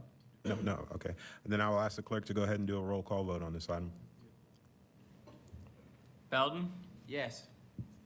Cardenas? Yes. Fernandez? Yes. Handy? Kress? Yes. Lau? Yes. Soria? Yes. Joseph? Yes. Thank you. Motion carried 7-0. All right. Next up, we have our last item, 2L, TACPA 23-16 Comprehensive Plan Map Amendment, 2 folios located northwest of the intersection of North 46th Street and East White Way Drive. The presenter is Emily Phelan. Emily Phelan, Planning Commission staff. This is TACPA 2316, the final item. It is privately initiated, small scale, approximately 6.48 acres, and the request is to go from heavy industrial to community mixed use 35. This is the general location map. It's located within the University Planning District, the Terrace Park neighborhood, and it's within the Tampa Industrial Park and the Green Tech Corridor. This is an aerial of subject site. It's outlined in pink, and along Fowler are where you see the commercial uses and the industrial uses, as well as to the east of the site. There are multifamily uses to the west here and to the north here. And further to the south and southeast, you have residential uses along here, but this is mainly industrial uses. This is looking west on North 46th Street, facing the subject site. It is the vacant area in front of the building, which is just grass. And this is looking west on North 46th Street. Again, it's the grass area in front of the building. And this is just the surrounding area facing east on North 46th Street, a little further from the subject site. and this is the surrounding site. The subject site is located here on the other side of that fence. This is the adopted future land use map. The subject site is outlined in black and is represented by the heavy industrial use. As you can see, further to the east and the south and the west of the subject site, you have the heavy industrial. Directly to the north of the subject site is the community mixed use 35, as well as further west of the site. And along Fowler Avenue, you have light industrial. This is the proposed map, and it's designated by the community mixed use 35 designation. The potential impacts of the site would allow for an increase in the number of allowed dwelling units and the maximum square footage. Residential uses could be considered under the subject site on the CMU 35 designation. Currently, under the heavy industrial, residential development is not permitted, and it would allow slightly over 423,000 square feet of non-residential uses. Under the community mixed use 35 designation, it would allow up to 226 dwelling units and slightly over 500,000 square feet of residential or non-residential uses. Planning Commission staff reviewed this and found it inconsistent with several aspects of the comprehensive plan. The comprehensive plan has policy direction that seeks to preserve industrial areas. Residential development is discouraged near industrial areas. Heavy industrial uses are prioritized over other uses on undeveloped property that is currently designated heavy industrial. Additionally, the site is within the Green Tech Corridor, which seeks to encourage and target industries to continue the industrial development pattern.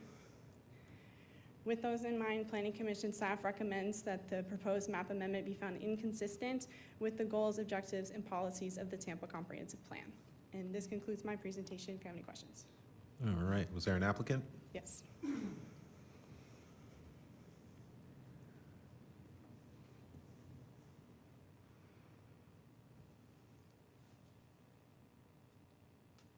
Good evening. Thank you for your time into this evening. My name is Jessica Eisterman. I'm the land use attorney on the matter. My address is 401 East Jackson Street. We have been watching your meeting since 5:30, actually, from across the street. So you guys have a lot of longevity, and I appreciate it.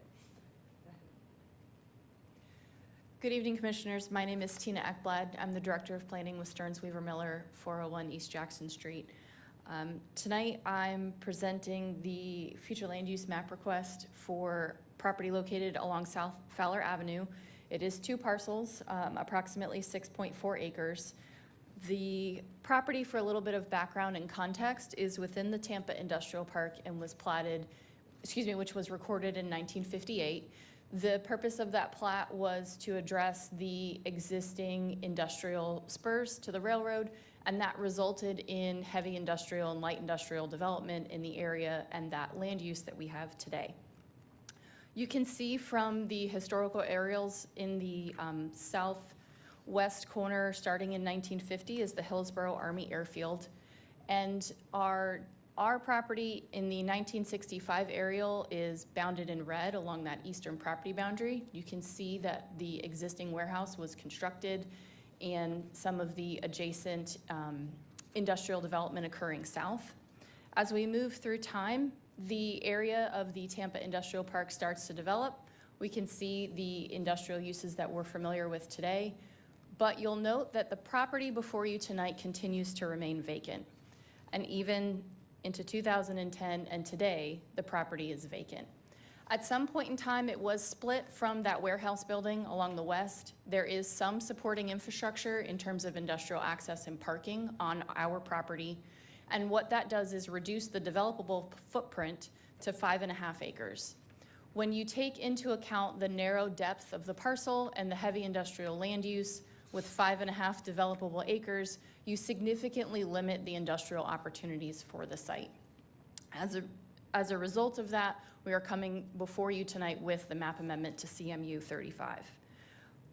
In addition to the configuration of the property, the conditions in the surrounding area have changed. The rail lines have been removed and the reservations are now owned by the county. And much of the existing on-the-ground uses within that heavy industrial future land use are actually community supporting businesses that are commercial in nature. So we have a lot of office, the medical examiner is in the area, for example. We don't have traditional heavy industrial and manufacturing like we did in the past. But unfortunately, our land use and our zoning still say heavy industrial. It is my professional opinion that the CMU 35 designation would support a better mix of development in the area. We are intending to submit a planned development for residential for next week's cutoff. And when you consider that with the existing employment in the area, it would create a better mix of uses, particularly along North 46th Street, and relieve that transportation stress as desired by the comprehensive plan. As was noted, we are in the University District and the Green Technology Corridor, but the transition of the property to CMU 35 is consistent with these overlays. Both the University District and the Green Technology Corridor support residential in close proximity to industrial and commercial, particularly for target industries to, again, relieve that stress to the transportation network. I would note that while not active, there is an established overlay within the Green Technology Corridor that enables residential to be developed without a map amendment if there were light rail in the area. Unfortunately, there is not light rail, but there is mass transit that can be utilized, and as you heard earlier tonight, is expected to be expanded. Therefore, I believe that you can find the request consistent with those overlays. In addition, we have several broader policies within the comprehensive plan. I would just note that I'm not going to go through these individually unless you specifically ask at the end, but I believe that should you want to make a recommendation in support of this project, you could use the policies on this slide and the next for the reasons I'll go through now. We are, as I mentioned, incorporating residential into an existing employment center that has commercial and industrial uses. This provides an alternative to the site that is appropriate for the 5.5 developable acres that are left and establishes another housing type in the area. You heard that there is multifamily to the north, but to the south we have a historic single-family platted community of Terrace Park, and there is mass transit with proximate to the property that would provide greater access to other employment areas within the city and the county. Furthermore, there were several capital improvements made to North 46th Street that have already been constructed that promote multimodal access to Fowler Street as well. Our multifamily project that we are proposing through the pending zoning would better front this street and interconnect with these capital improvements. Please keep in mind that industrial development would be screened with an opaque fence for security and to actually prohibit some of that connectivity. So the residential would be an improvement. Additionally, commercial employment and entertainment already exist within the surrounding area. So the residential would again provide that better mix of uses. And I mentioned the plan development that we intend to submit consistent with these policies. You've heard a lot tonight about the conversion of industrial. And yes, the comprehensive plan does talk about the preservation of industrial, but that is a broad policy that must be applied to the context of the property before you tonight. And when you look at the context of 5.5 acres and a property that has been vacant for decades, the proposal for CMU 35 provides a valid option for residential development that would better support the objectives of the comprehensive plan and the surrounding area than continuing to remain vacant. Additionally, the property owner is an industrial developer. They own the warehouse to the west, and they have evaluated the industrial opportunities for this site, and unfortunately, they don't create the highest and best use, which is another reason we are in front of you today. We would also note that the North 46th Street corridor is transitioning, consistent with the recent improvements that were made, and the ongoing Fowler visioning study, which identifies this site as appropriate for infill development, and the conclusions of the technical study that have already been published note that an increase in density and a transition of the area is appropriate, and obviously policies and other conclusions will be forthcoming, but we believe the request tonight is consistent with what has been published so far. That concludes the chief portion of my presentation. I am happy to answer any questions that you may have. I know it's very late. I appreciate your attention, and I would request that you respectfully recommend approval to the Board of County Commissioners. the city council. I apologize. All right. We didn't have anyone sign up for public comment on this item, so I will turn it over to the commissioners for questions and discussions. Commissioner Fernandez. Thank you, Mr. Chairman. I know this area really well, and if I can recall, I think this lot's been vacant for like 20 years. I'm trying to verify it right now. There is an apartment complex to the north. They have improved 46th Street, the pedestrian access, the brand-new sidewalks, crosswalks. That goes all the way down to Busch Gardens, I think, and all the way over to USF. And, you know, we have a huge demand for housing here. If they can't sell this as an industrial property for 2+ decades, I think it's a reasonable request. You know, the housing's filling up, and I'd rather see it here than on the USF golf course that we might see soon. Thank you. Yes, Commissioner Kress. I can chime in. I'm pretty familiar with the area as well. I do think it will add to the kind of the mixed use and walkability of it. I think the street improvements are relevant. I wonder if they might be able to do a shared parking scenario with the warehouse and the apartments. They're kind of sharing the same parking lots. So I would support this. Thank you, Commissioner Kress. Commissioner Cardenas. Yeah, there's, you know, that area's got a lot of efforts going on towards, you know, bringing it up and trying to add some conciseness to the area and get it to flow a lot better. And I think this would add to that. A lot of the housing that's around there, I don't think is appropriate for a lot of the students that are there. So this could definitely be helpful. All right, all good comments. Any other thoughts, questions from the commissioners? Not seeing any at this time. I'll go on ahead and close the public comment on this item and open it up to motions and remind the commissioners that we need some policies. So if you're going to go against staff. Commissioner Fernandez. Thanks for the reminder. I'd like to make a motion to find the proposed future land use CP 23-16 consistent with the Tampa Comprehensive Plan and forward this recommendation to the Tampa City Council. And citing policies, land use policy 2.1.1, land use policy 6.1.3, and land use policy 6.1.10. All right, we have a motion of consistency finding. Oh, I will second the motion. All right, a motion of consistency finding by Commissioner Fernandez, citing the policies that Mrs. Ornita just wrote down. And a second to that motion by Commissioner Soria. Are there any comments or questions from the commissioners? Seeing none, I will ask the clerk to go ahead and do a roll call vote on this item. Bowden? Yes. Cardenas? Yes. Fernandez? Yes. Handy? Kress? Yes? Lauk? Yes. Soria? Yes. Joseph? Yes. Thank you. Motion carried 7-0. All right, thank you to everyone who joined us. Thank you to my commissioners for staying with us. Meeting is adjourned. Good night, everyone.